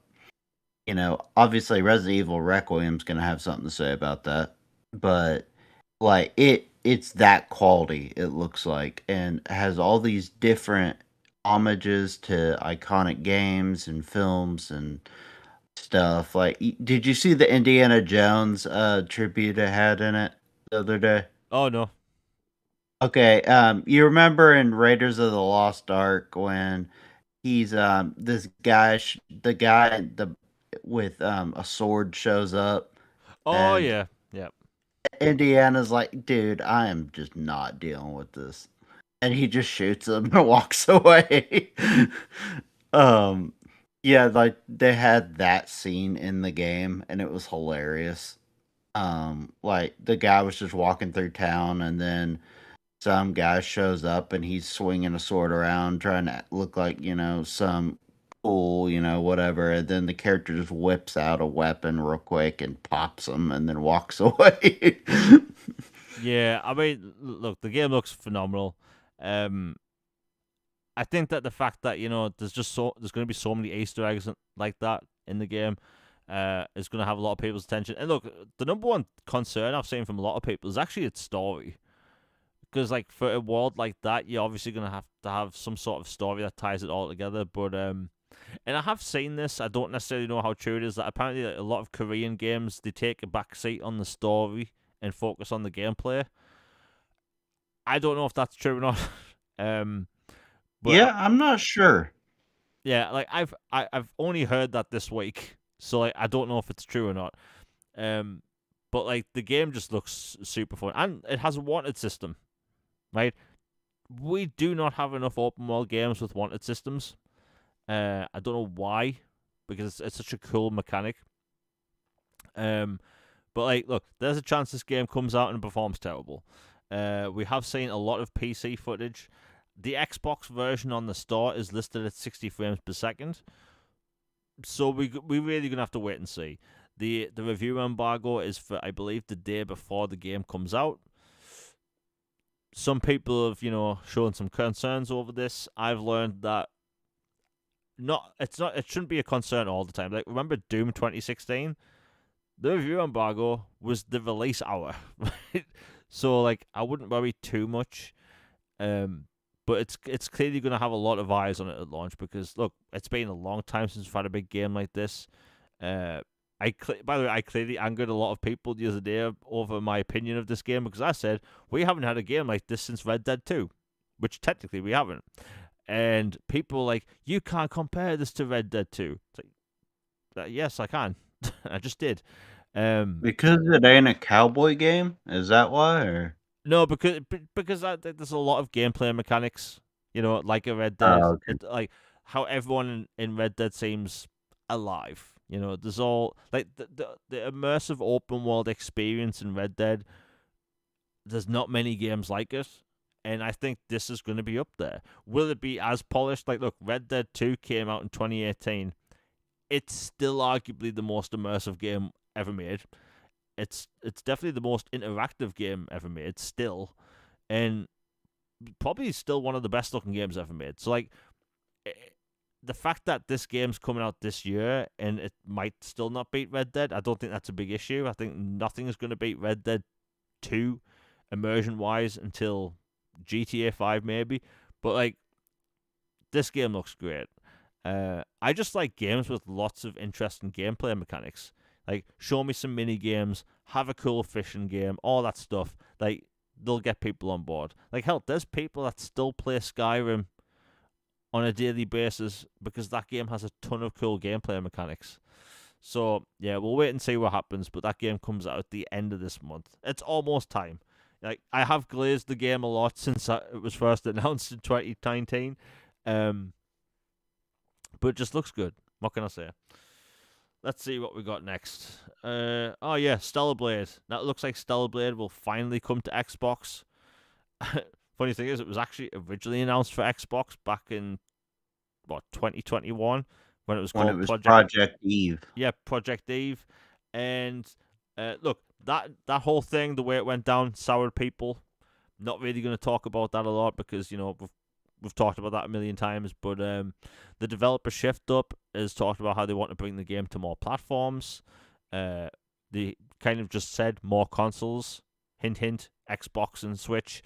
There's definitely a lot of people on both platforms that I know for a fact would buy it. The developer's now switching to a self-published system for the sequel. So they're going to self-publish Stellar Blade 2 and whatever other games they work on in the future. Look, I'd be shocked if we don't see Stellar Blade on Xbox this year. It looks like the sequel may not even be that far out, so probably like next year or the year after. But it is definitely a game I see requested a lot in the community, and as someone that likes sci-fi, well, I love sci-fi. A sci-fi action adventure like that with Souls-like mechanics, that's definitely for me. Clearly, I'm the target market for that type of game. But I will be there day one for it. Like Logan, you never played Stellar Blade, right? I actually have played a little bit. I got on Steam because of my Xbox Ally X. Oh yeah. I haven't made it very far, but I have enjoyed it, what I've played of it. It's very, in the vein of a Nier Automata, but different. And I will definitely, if they make an Xbox version, I will buy a native Xbox version. 100%. Like, I want to play it some more, and I want to play a sequel. And I was bummed when it was originally announced, then pulled back from Xbox for reasons. So being able to play it for sure on a traditional Xbox and a sequel sounds great. And to me, that feels kind of like a Tokyo Game Show kind of announcement, Mm. maybe something like that. Yeah, could do. It wouldn't surprise me if it gets put on Xbox the same way Silent Hill 2 did. Hmm. You know, same way Death Stranding 1 happened. Because, like, out of nowhere announcement, by the way, it's 50% off. And, those two launched on Xbox really well. Like, the fact that Death Stranding was number one in the UK and it's a game about a dude delivering boxes, putting the internet back on. So, like, I think Stellar Blade would have an audience. Um, by the way, people might be able to tell throughout the show, I'm clearly starving for sci-fi content. Like, feed me, right?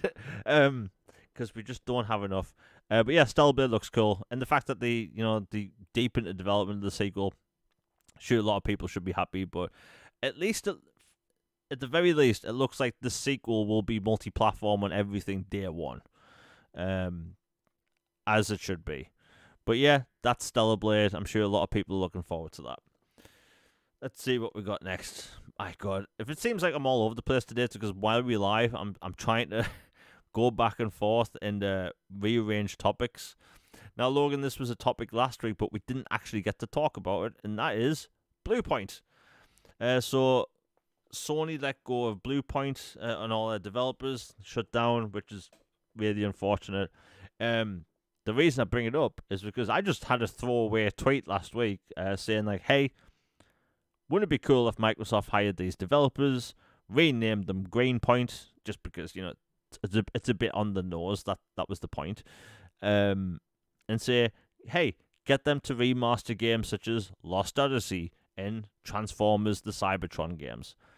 It was just, a fun little tweet. And a lot of people actually agreed with me.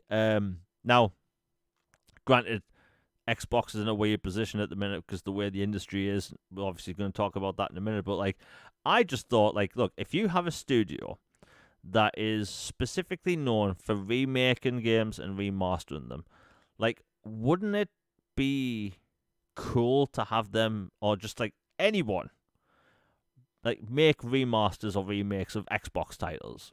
We've been asking for Transformers for years, but, like, now more than ever, people from Microsoft are willing to do remakes and remasters. Right? The Gears of War Ultimate Edition, that was the last essential remake or remaster 10 years ago. Fallout looks to be happening. Elder Scrolls 4 Oblivion did really well. The Tony Hawk games last year did really well. So, like, it looks like they're more than willing to get these games out. But you have Bluepoint, which is specifically, they are a studio specifically for remaking games and remastering them. Like, I can't see anyone not picking them up as a studio. And if you're Microsoft, maybe this is me being selfish because I would like Lost Odyssey to get some sort of love. I think that would be a match made in heaven. What do you think, man? Yeah, my first thought is that would be a match made in heaven, and if Xbox Brass is listening, that should be one of your first calls. They are a phenomenal studio that has done work over several console generations of remastering and remaking games of various genres. They've done some Tomb Raider games, they've done some Metal Gear games, they've done Shadow of the Colossus, they've done obviously Demon Souls. Like, these guys are talented, a diverse skill set, they're passionate about their work, and they do a phenomenal job of preserving and making games better than before and honoring them as well. So to me, shutting them down was a slap in the face to those who care about game preservation and just gaming culture in general. Like, you've got Night Dive, you've got Digital Clips, you have Virtuos now, you and then like those are the guys that are left and they're all really good and we need to protect them because now with Bluepoint gone, they become even more important. Like I don't know, to me, I think Sony would be petty enough to just not let it get resurrected and just say like, "Nah, we're not selling." Maybe I'm wrong and they like money enough more than being petty and competitive petty. But like if they would truly sell, then yeah, I would 100% bring them on board because they would be perfect for, a Lost Odyssey or a Blue Dragon or, you know, um, Crimson Skies, insert any obscure IP that's been collecting dust in Microsoft HQ. Like they would do a phenomenal job with it. And it is completely clown town behavior to shut down a studio that talented, that well received, that prints money when they make games. Like they make good stuff to just and the fact that you had the bright idea to give them a God of War spin-off side scroller prequel as their game to do instead of something at least within their wheelhouse of doing is just insanity. It's like the worst PlayStation closure they've had since Japan Studio. It is just it's indefensible and it's ignorant and ridiculous and someone should buy them if they can. If they can't, then buy them by proxy by hiring all those people, make a new studio, call it Greenpoint, and have a day. Yeah, look, I think it's a travesty. By the way, did you see that apparently they pitched a Bloodborne remake? Oh man, don't even get me started on that. And That is the one thing people have been wanting from Sony. Like, well, one of a few things is, hey, we want a Bloodborne remaster remake, or at least a PC port, or hey, a Resistance collection, Jack and Daxter something, a anything. Turns out, lo and behold, our great friends at Bluepoint had the same ideas, and they're like, you know what? We can do something about it. We'll pitch it to Sony ourselves. And they were told no on all of those. Apparently, the the Bloodborne one Sony actually did like, but in respect to Bloodborne, they wanted to let FromSoft handle it themselves because FromSoft's leader who developed Bloodborne wants to do it himself whenever he gets around to it. And so to respect his wishes, they didn't do it. When you're that big of a titan in the industry and have that much clout, I understand the decision, even though it's really annoying. I get it and I respect it, but I wish it didn't have to happen that way. yeah, it's just a weird move. But they have a lot of talent there. Hopefully, like they do get picked up.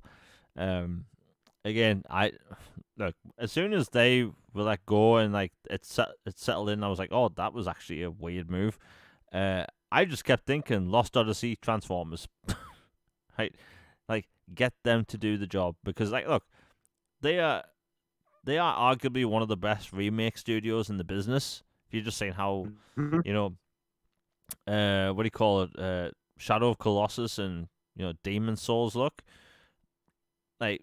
Hopefully they all land on their feet because like you mentioned before, like Night Dive and Iron Galaxy stuff, and we'll be talking about Alien Galaxy in a minute. Like there's plenty of room for like a lot of these studios that just do remakes and just do remasters.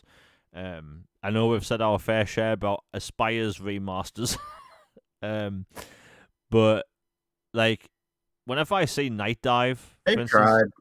yeah, tied to a game, I'm like, that's probably going to be a good game because people look at their games, they've seen what they've made, and like, oh, that's good, and they're more likely to buy their next game.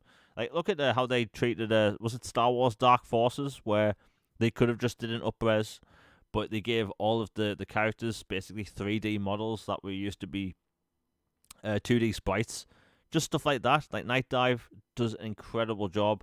If they could have been able to do their own thing, they could have essentially remastered or remade a bunch of 7th gen games. Like, just a poor way to deal with talent, because, maybe Sony did poach their best staff, we don't know, but man, what a shame. Because, there's so many games that are stuck on the 7th gen or before that we don't have access to via backwards compatibility. There's nobody making any different ports in development, and, I don't know. Maybe it's because I like playing a lot of older games, and, I look forward to these collections and remasters and stuff. I just want more of them. I just wish they could have would have been. done great with Riddick. Oh my god! Can you? Yeah, if they did Riddick, hell, I wouldn't even mind Night Dive Studios to do Riddick. But someone, by the way, bit of a topic. I found out that Riddick is apparently not backwards compatible on Xbox, not due to any rights thing. It's because apparently the way the engine is. Huh. Yeah. Does it leave it unplayable in parts, or? Apparently, the Riddick games aren't backwards compatible just because the way the engines hobble together. So, yeah. I can respect that. It's a bummer, but I can understand. Excuse me while I go jump off a bridge in Minecraft. But yeah, that was sad. That is one game that really, technically 2 games that need to do. People need to redo Riddick. And by the way, I'm a huge Riddick fan.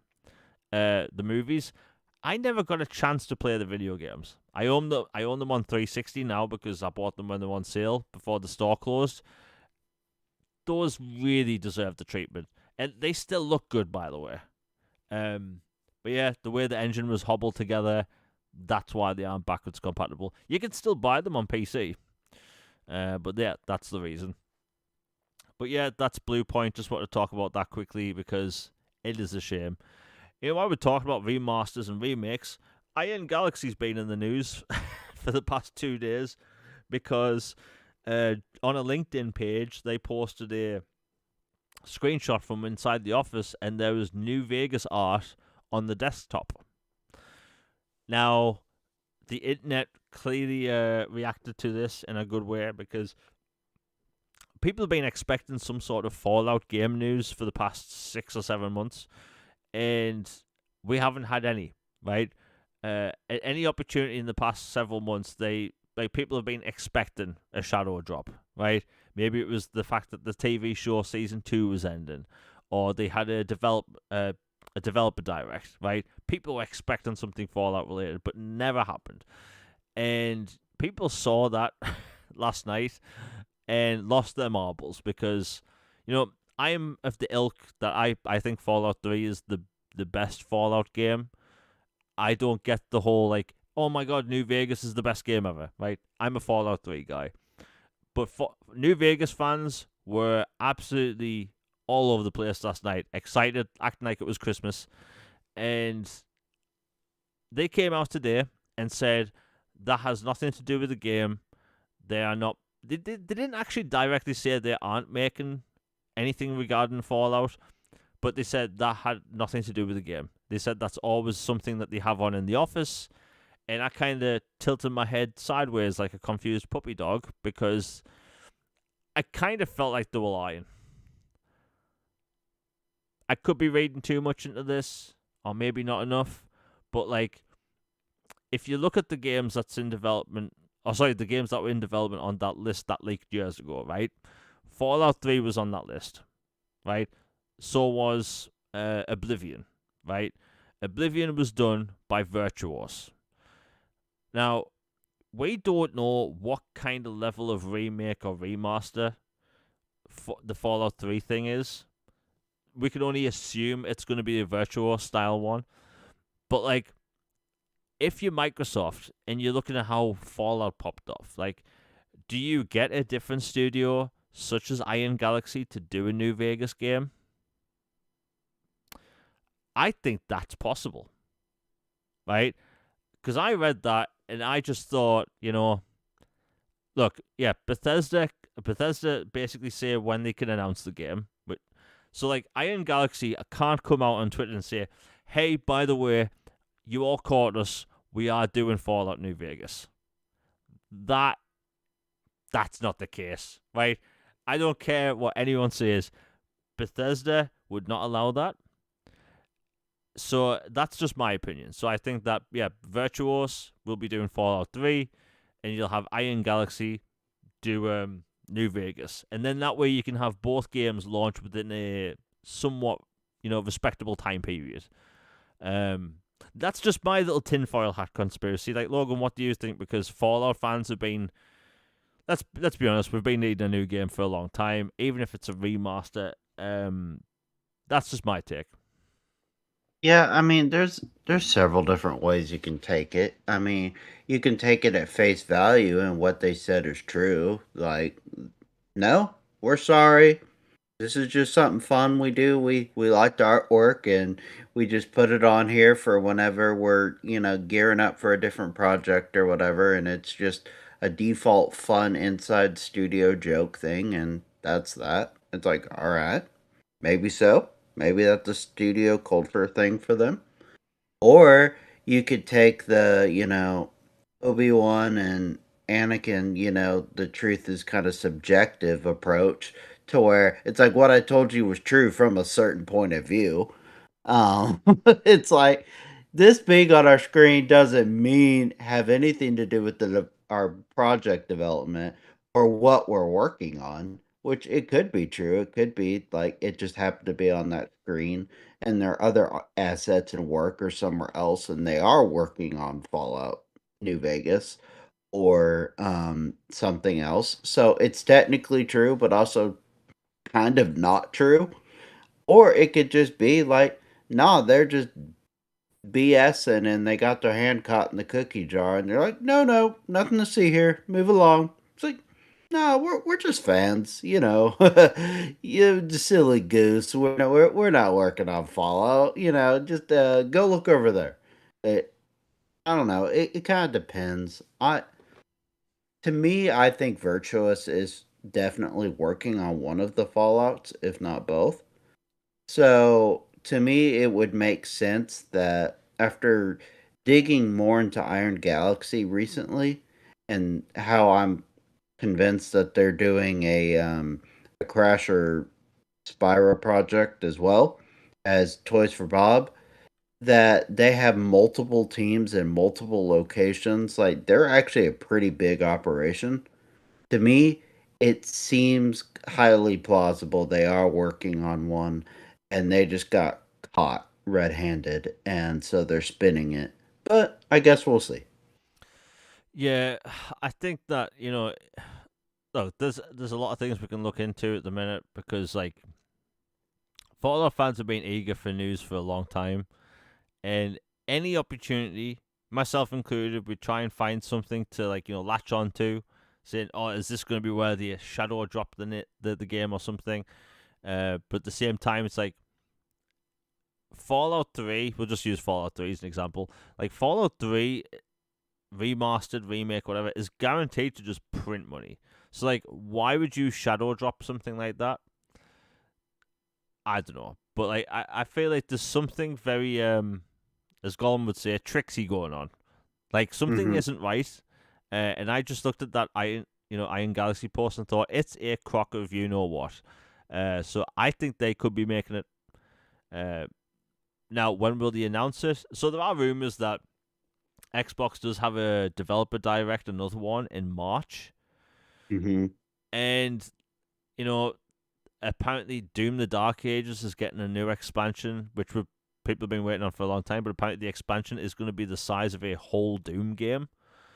And then you have Good the grief. Starfield rumors flying around, and it's like, if you are going to wait till the summer, maybe you announce it at a Bethesda-centric developer direct. That Again, sounds like a good idea to me. yeah, just my thought, but like it just seems like that is something you could do. But we'll have to wait and see. And that is the thing about Microsoft at the minute. They have said in the past that they have so many games to develop that they can, just randomly, have multiple different events throughout the year. And I'm a fan of that because, like, by the way, can you remember back in the day when we just had to wait till E3 every year?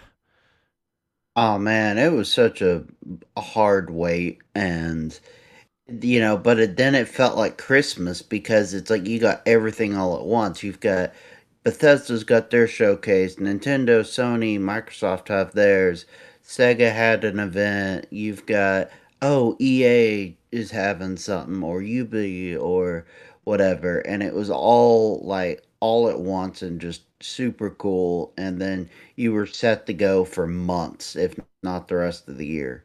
And then we had those pandemic years where it was like a psychotically slow drip of garbage on potato quality streams than we have now.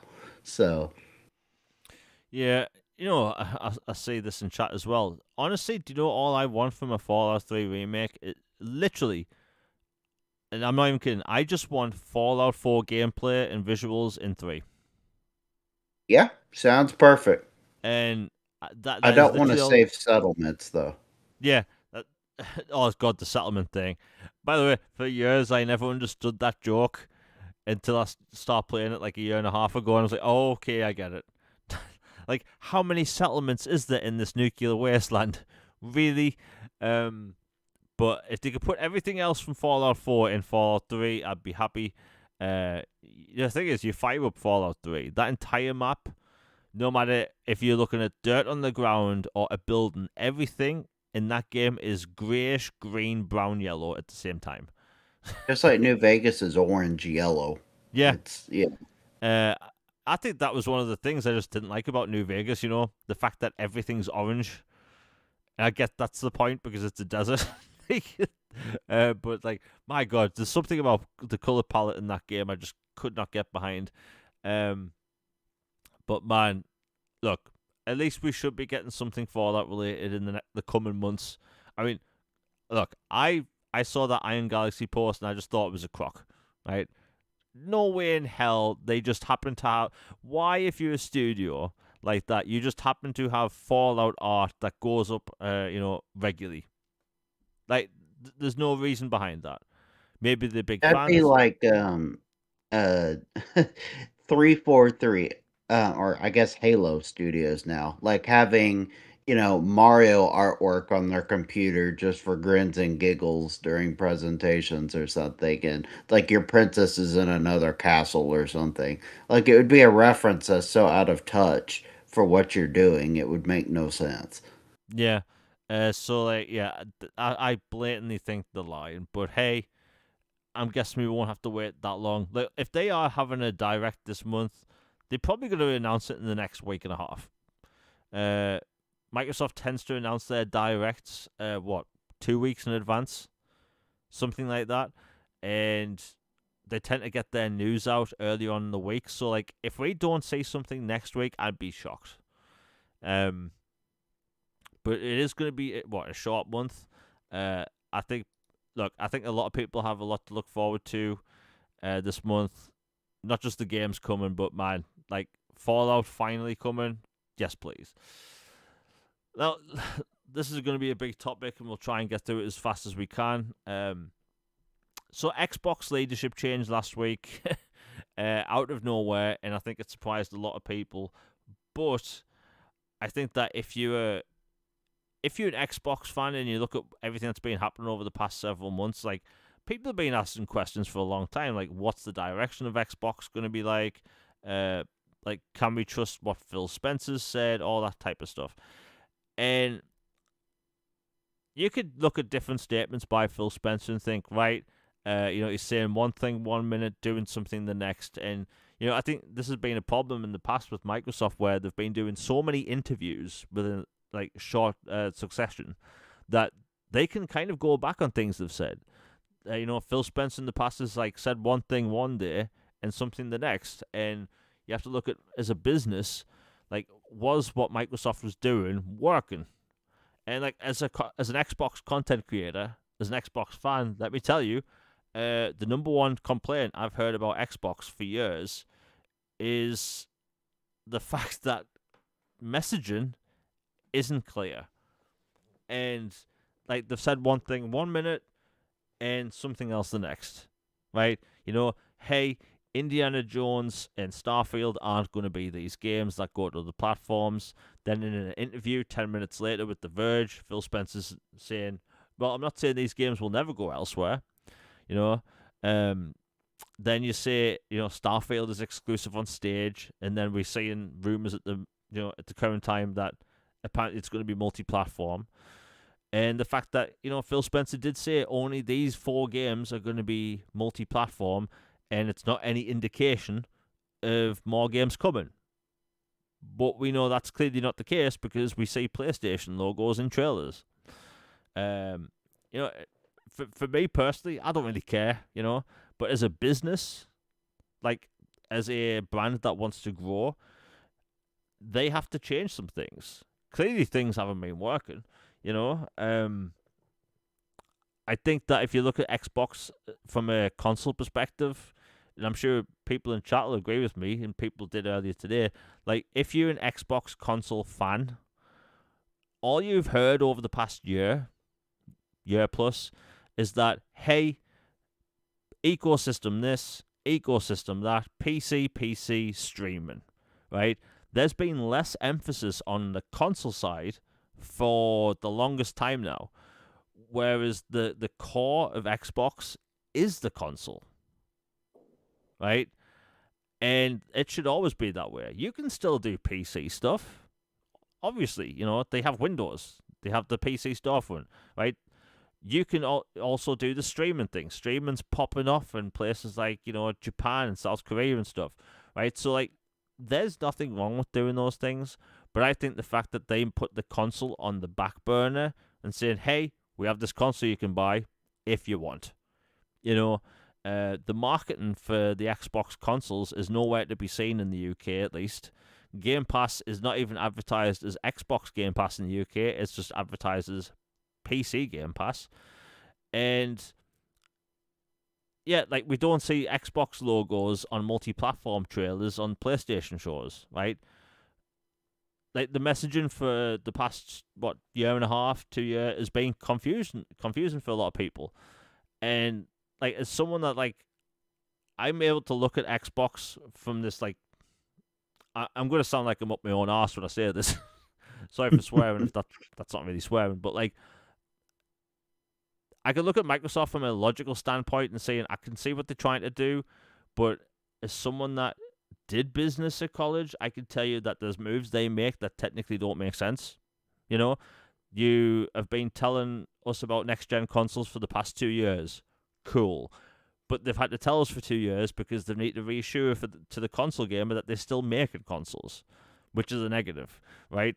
The fact that by the way, a lot of people in the gaming space are constantly talking about the next generation Xbox as a PC. And to me, as a business like mind at the minute, that doesn't make sense because you are essentially going to try and sell a PC to console gamers.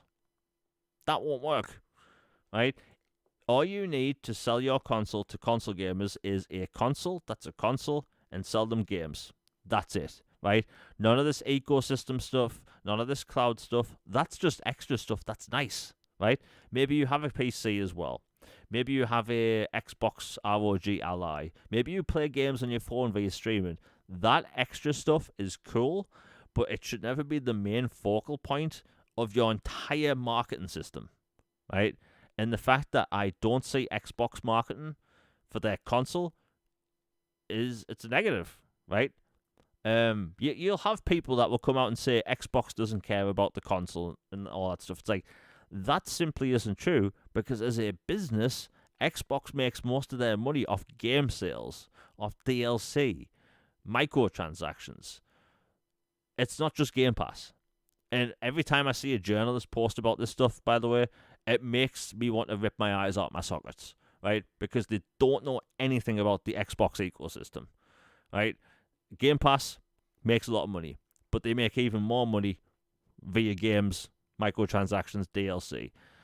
So they have to aim their business back to the core, and that's why I like what Asher Shah is saying by making the core focus of Xbox the console. The console should always be the forefront. And while she did say, actions are louder than words, the words she's saying so far, to me, are positive. So whereas the complete leadership change at Xbox changing last week was a big move and something big, I, to me at least, that was the right thing to say because the console player, I think they've been left in the dust for the past year, 2 years, and now there's some glimmer of hope that they are going to push the console as the main thing, which they always should. Logan, I've been yapping on for what feels like half an hour. Like, what's your take? Because last week's change was big, and what she said is just words, but to me, it feels like a small step in the right direction. Yeah, I agree. My points will pretty much echo yours, but maybe a little different. But basically, as someone with a business background as well for education, my master's is in marketing. It just the way they went about promoting the console and the brand and doing all this stuff within the last few years has felt very derivative and like stretching stretching things out too far and trying to chase more future things but losing sight of what is right in front of you and ahead of you too. Like, don't get me wrong, foresight is absolutely critical in business and in critical in life in general. Like, if you don't plan ahead at all, something comes up, you're screwed. You're like, oh, I didn't see that coming. Crap, I should have done something to take care of that. Like, obviously, foresight is important and keeping things in mind, but you never, ever, ever neglect the hole that is in front of you or the potential problem down the road entirely. Like, you never just ignore what is in front of you. And it seemed like they were ignoring or basically tossing aside, for lack of a better term, the console and just going, yeah, we're gonna go all in on cloud, play anywhere, PC, use all these fun little buzzwords and phrases and you know um promos and stuff, and then like, look, I get the idea and its logic. The This is an Xbox campaign. Like, I get it. I understand the concept of, hey, you know what? You don't have to have an Xbox for games. If you have a phone, cool. If you have a tablet, that's great. If you have a PC, you're good to go. You have a PlayStation or a Switch or whatever, it's like, well, we've got some games for you too. You got an Xbox? Yep, you're all pat. But it's like anything's an Xbox now. Like, but then when you make it that way and you're openly suggesting, hey, you don't need our Xbox, our console anymore to be part of our thing, like you're automatically dropping the value of your console and making it seem irrelevant because as we've said multiple times, if I was someone new starting out in gaming and I wanted to get a console, why would I get a console from the company telling me I don't need their console when they're putting their games everywhere else and that their console is basically irrelevant at this point, and I can get a different console and get all their games plus all the new games from this place too. Like, obviously, I'm already all in on the Xbox. I've been with them since the OG Xbox. I'm not going anywhere. But for a new person starting out, I could see how that would be confusing and would make a why would I do that? Like, not to be dramatic, but the last few years, with the interviews, with we're doing this, okay, just kidding, we're not doing this, or we're going multi-platform, or what we said was what we said, but now it's not what we said anymore. It created mistrust. People felt misled. Bill, Sarah, great people, good people. I don't believe they purposely were trying to mislead people at all. But you have to understand how things look. And over time, it started to get to where people are like, I just don't trust what you have to say. Um, Fair or not, it got that way to where a new leadership change was necessary. And, I'm fully in on giving her the benefit of the doubt. I think she'll do a great job. I'm excited for the new leadership change. Yeah, I mean, Truly. yeah. Oh, sorry, you go ahead. No, no, it's fine. It's just that there was a cut off there on my end. Oh, okay. Um, yeah, and if you are truly, truly open to exploring all avenues and all ideas are on the table, nuclear options, whatnot, or getting Xbox back to where it is, I would say, you know what? Why don't you sit down and look at it real hard and give a good college try to the idea of going full competitive, being develop a bit of a mean streak, be ruthless. Like I know Kumbaya is popular and I know it's good and like, hey, everybody wants to be friends. Like, yeah, that's good. But in business, like, do you think Sony made it to where they were, or Nintendo made it the way they were, or Valve, or some of these other places by always, doing things this way versus how they do it? They're cutthroat. Like, treat your consumers well, treat your fan base well, be kind and gentle with them, and give them kudos and do things that encourage engagement and fan service and loyalty. But my gosh, like try to win.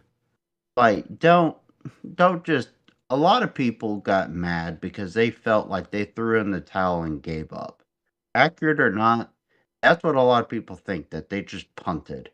And we're like, well, shucks, we're never going to get out of third. What can we do? Oh, well. Like, that royally ticked a lot of people off. Like, if Asha is listening and truly, truly open to ideas, why don't you actually fully consider taking this Roman Empire of gaming you've built? You have a unholy amount of studios, IPs, talented devs, smart people in the rooms at all these places, all this tech. You have the backing of Microsoft Corp itself, and actually go out there and try to win and try to be the empire, wield the big stick. Don't just, tiptoe around and go, oh, well, we're just, trying to make it work with this. And we've got our friends here at Nintendo and our friends here at Sony. It's like, actually consider hypothetically what it would look like if you actually went all in on it instead of just, well, we're gaming and we need to, make the money and do certain things to, appease shareholders. Like, actually think about it, what it would look like, and how it could play out if you actually went all in. Yeah. The reason why I'm mainly optimistic about this is because, like you said, they need to be cutthroat. They need to do something, right? The reason I'm so optimistic now is because, like you said, they have been doing the whole kumbaya thing. There are people that saying, "Hey, no matter what, Xbox should just continue what they're doing," and like what they're doing isn't working. The reason I'm so optimistic is because, like, if they are going to make Xbox the core, they are going to make Xbox the console the forefront, right? They are going to have to do something with the way they handle games, right? I think like there's been a big topic this past week with a lot of people like, do they do exclusives again? Do they continue what they're doing? like, it's a big point of contention, but like if you look at the Xbox landscape, right, the biggest complaint was that they didn't have enough studios for the longest time. And then they start buying studios. They bought Playground Games, Ninja Theory, Undead Labs, Double Fine, In Exile, Obsidian, Obsidian. right? They were buying all these studios that were making all these cool games. And as they were trying to sell more consoles, this is back when the One X was a thing, right? Microsoft didn't actually get to a point where they were able to put out games consistently, right? So if you look at now, where they're doing the whole kumbaya thing, everyone is an Xbox, everything's an Xbox, right? You have people asking why should they buy a console, right? And I think that has been the biggest problem, right? They are now at a point now, bear in mind, while they're doing the multi-platform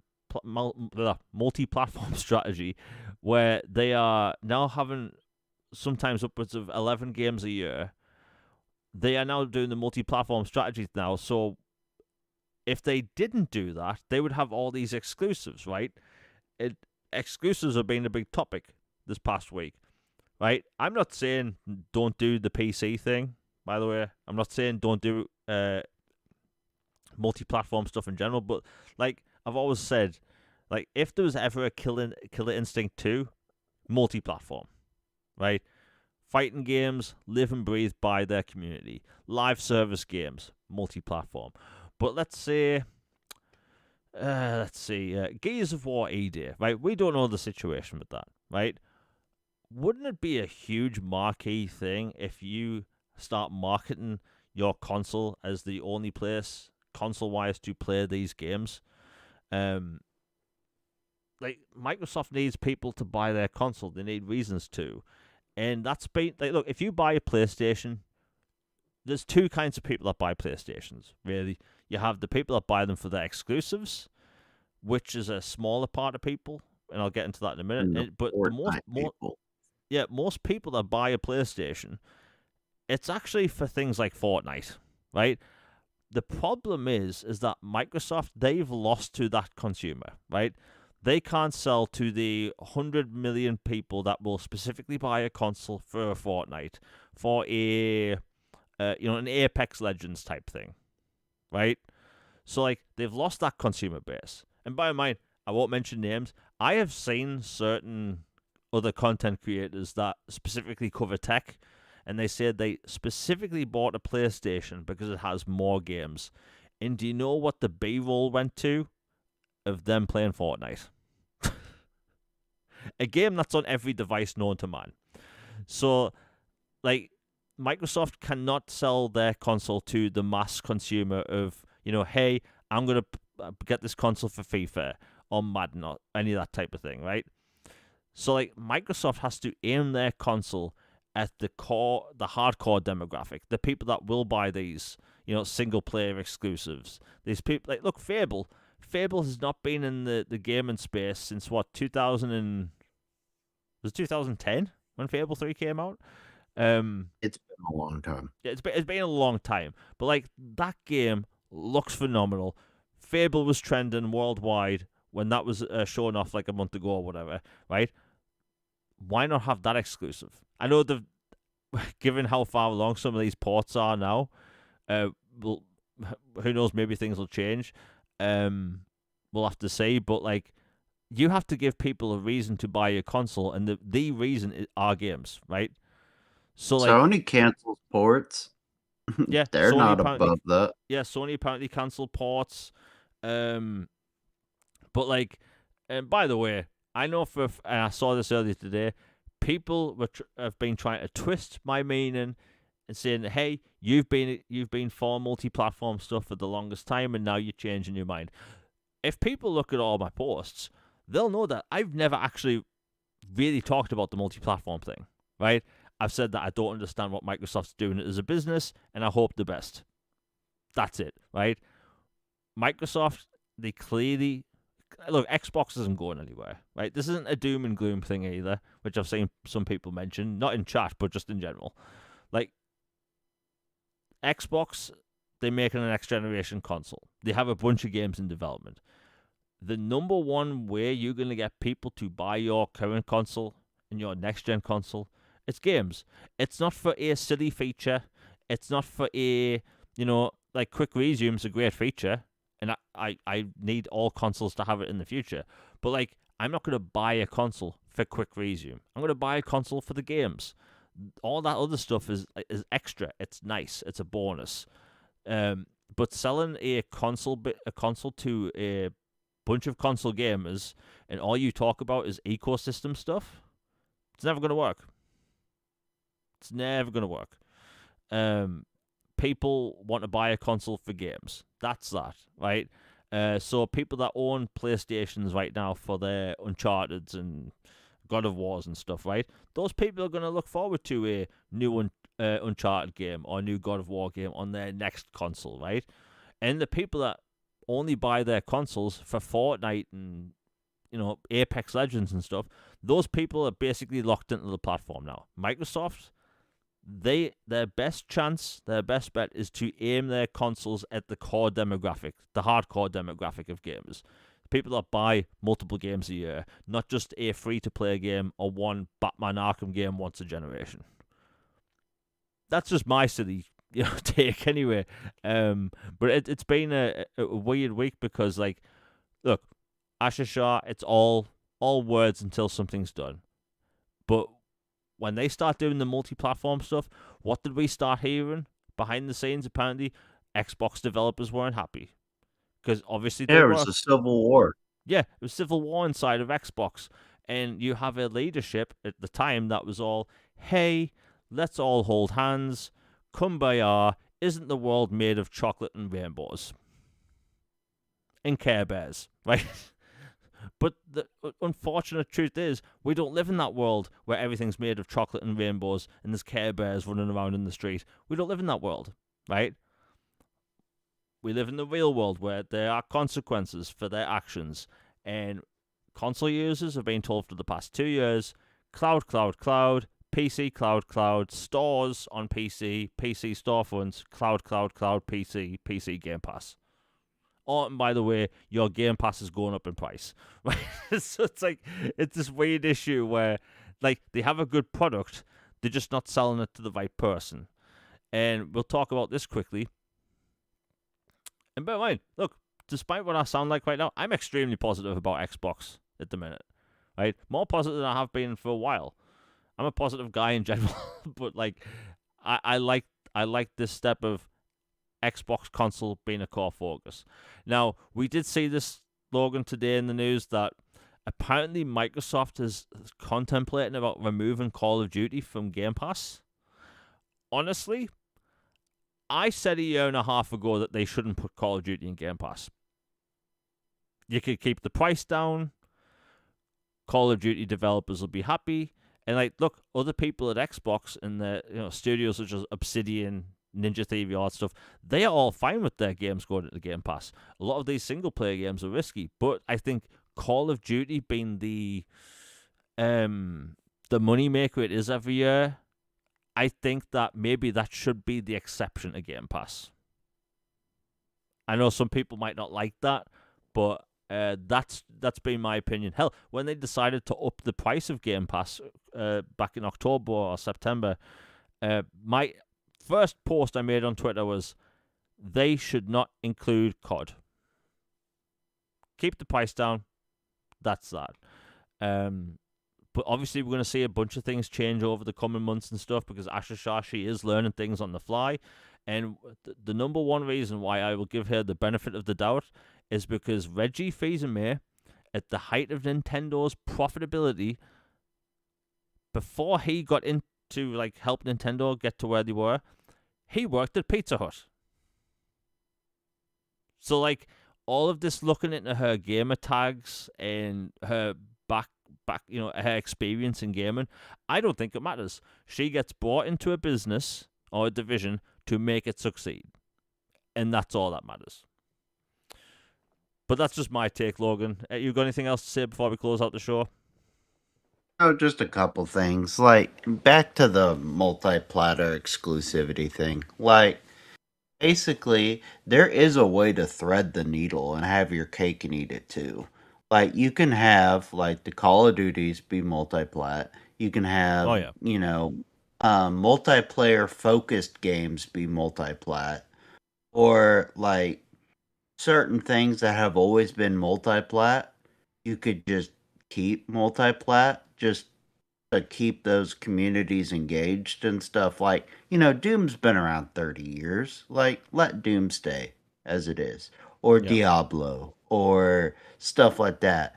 But, like, if you were to, like, make new games or, like, new IP or new spin offs, like, to me, a Souls like game set in the Diablo universe makes so much sense. oh yeah, Like, it would be such a good idea. And, like, you could have that be exclusive. Like, it would be like a spin off, but in that universe. And, oh, you can only experience this on Xbox.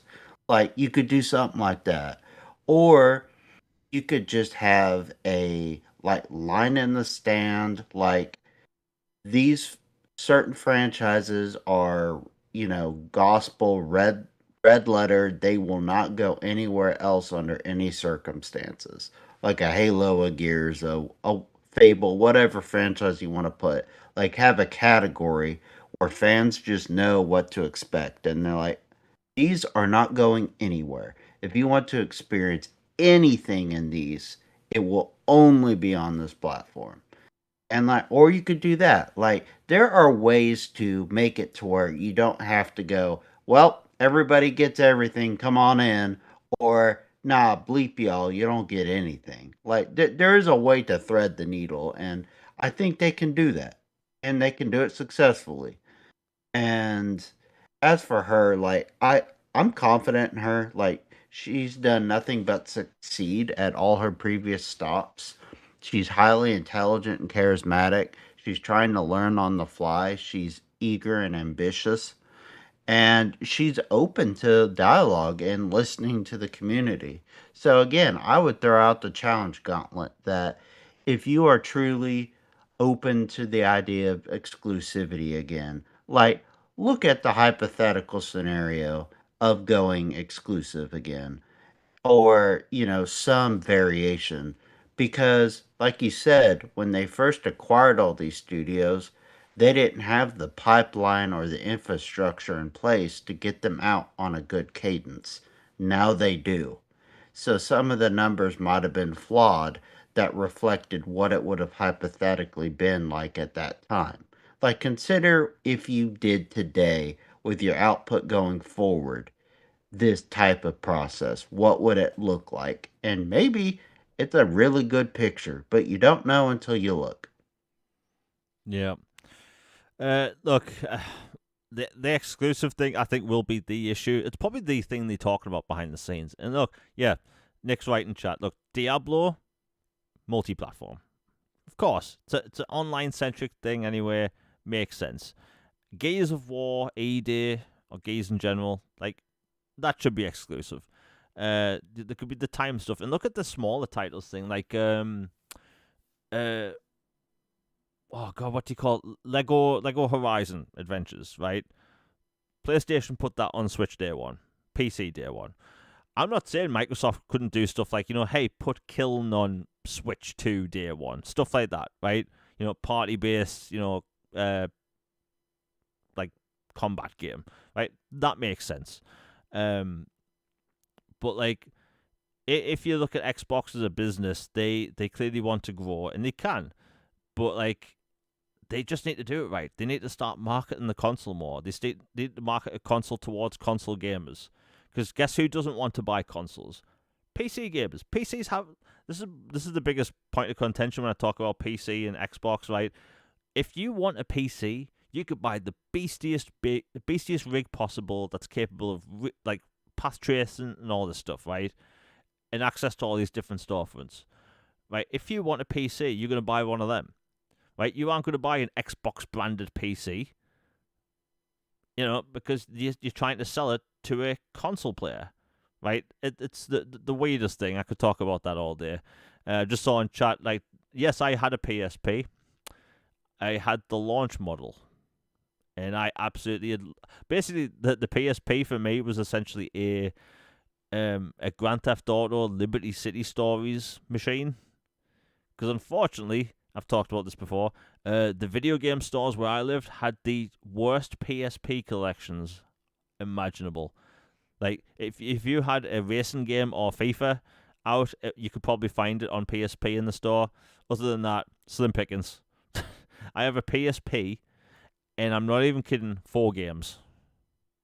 Like, that's it. 4 physical games on PSP.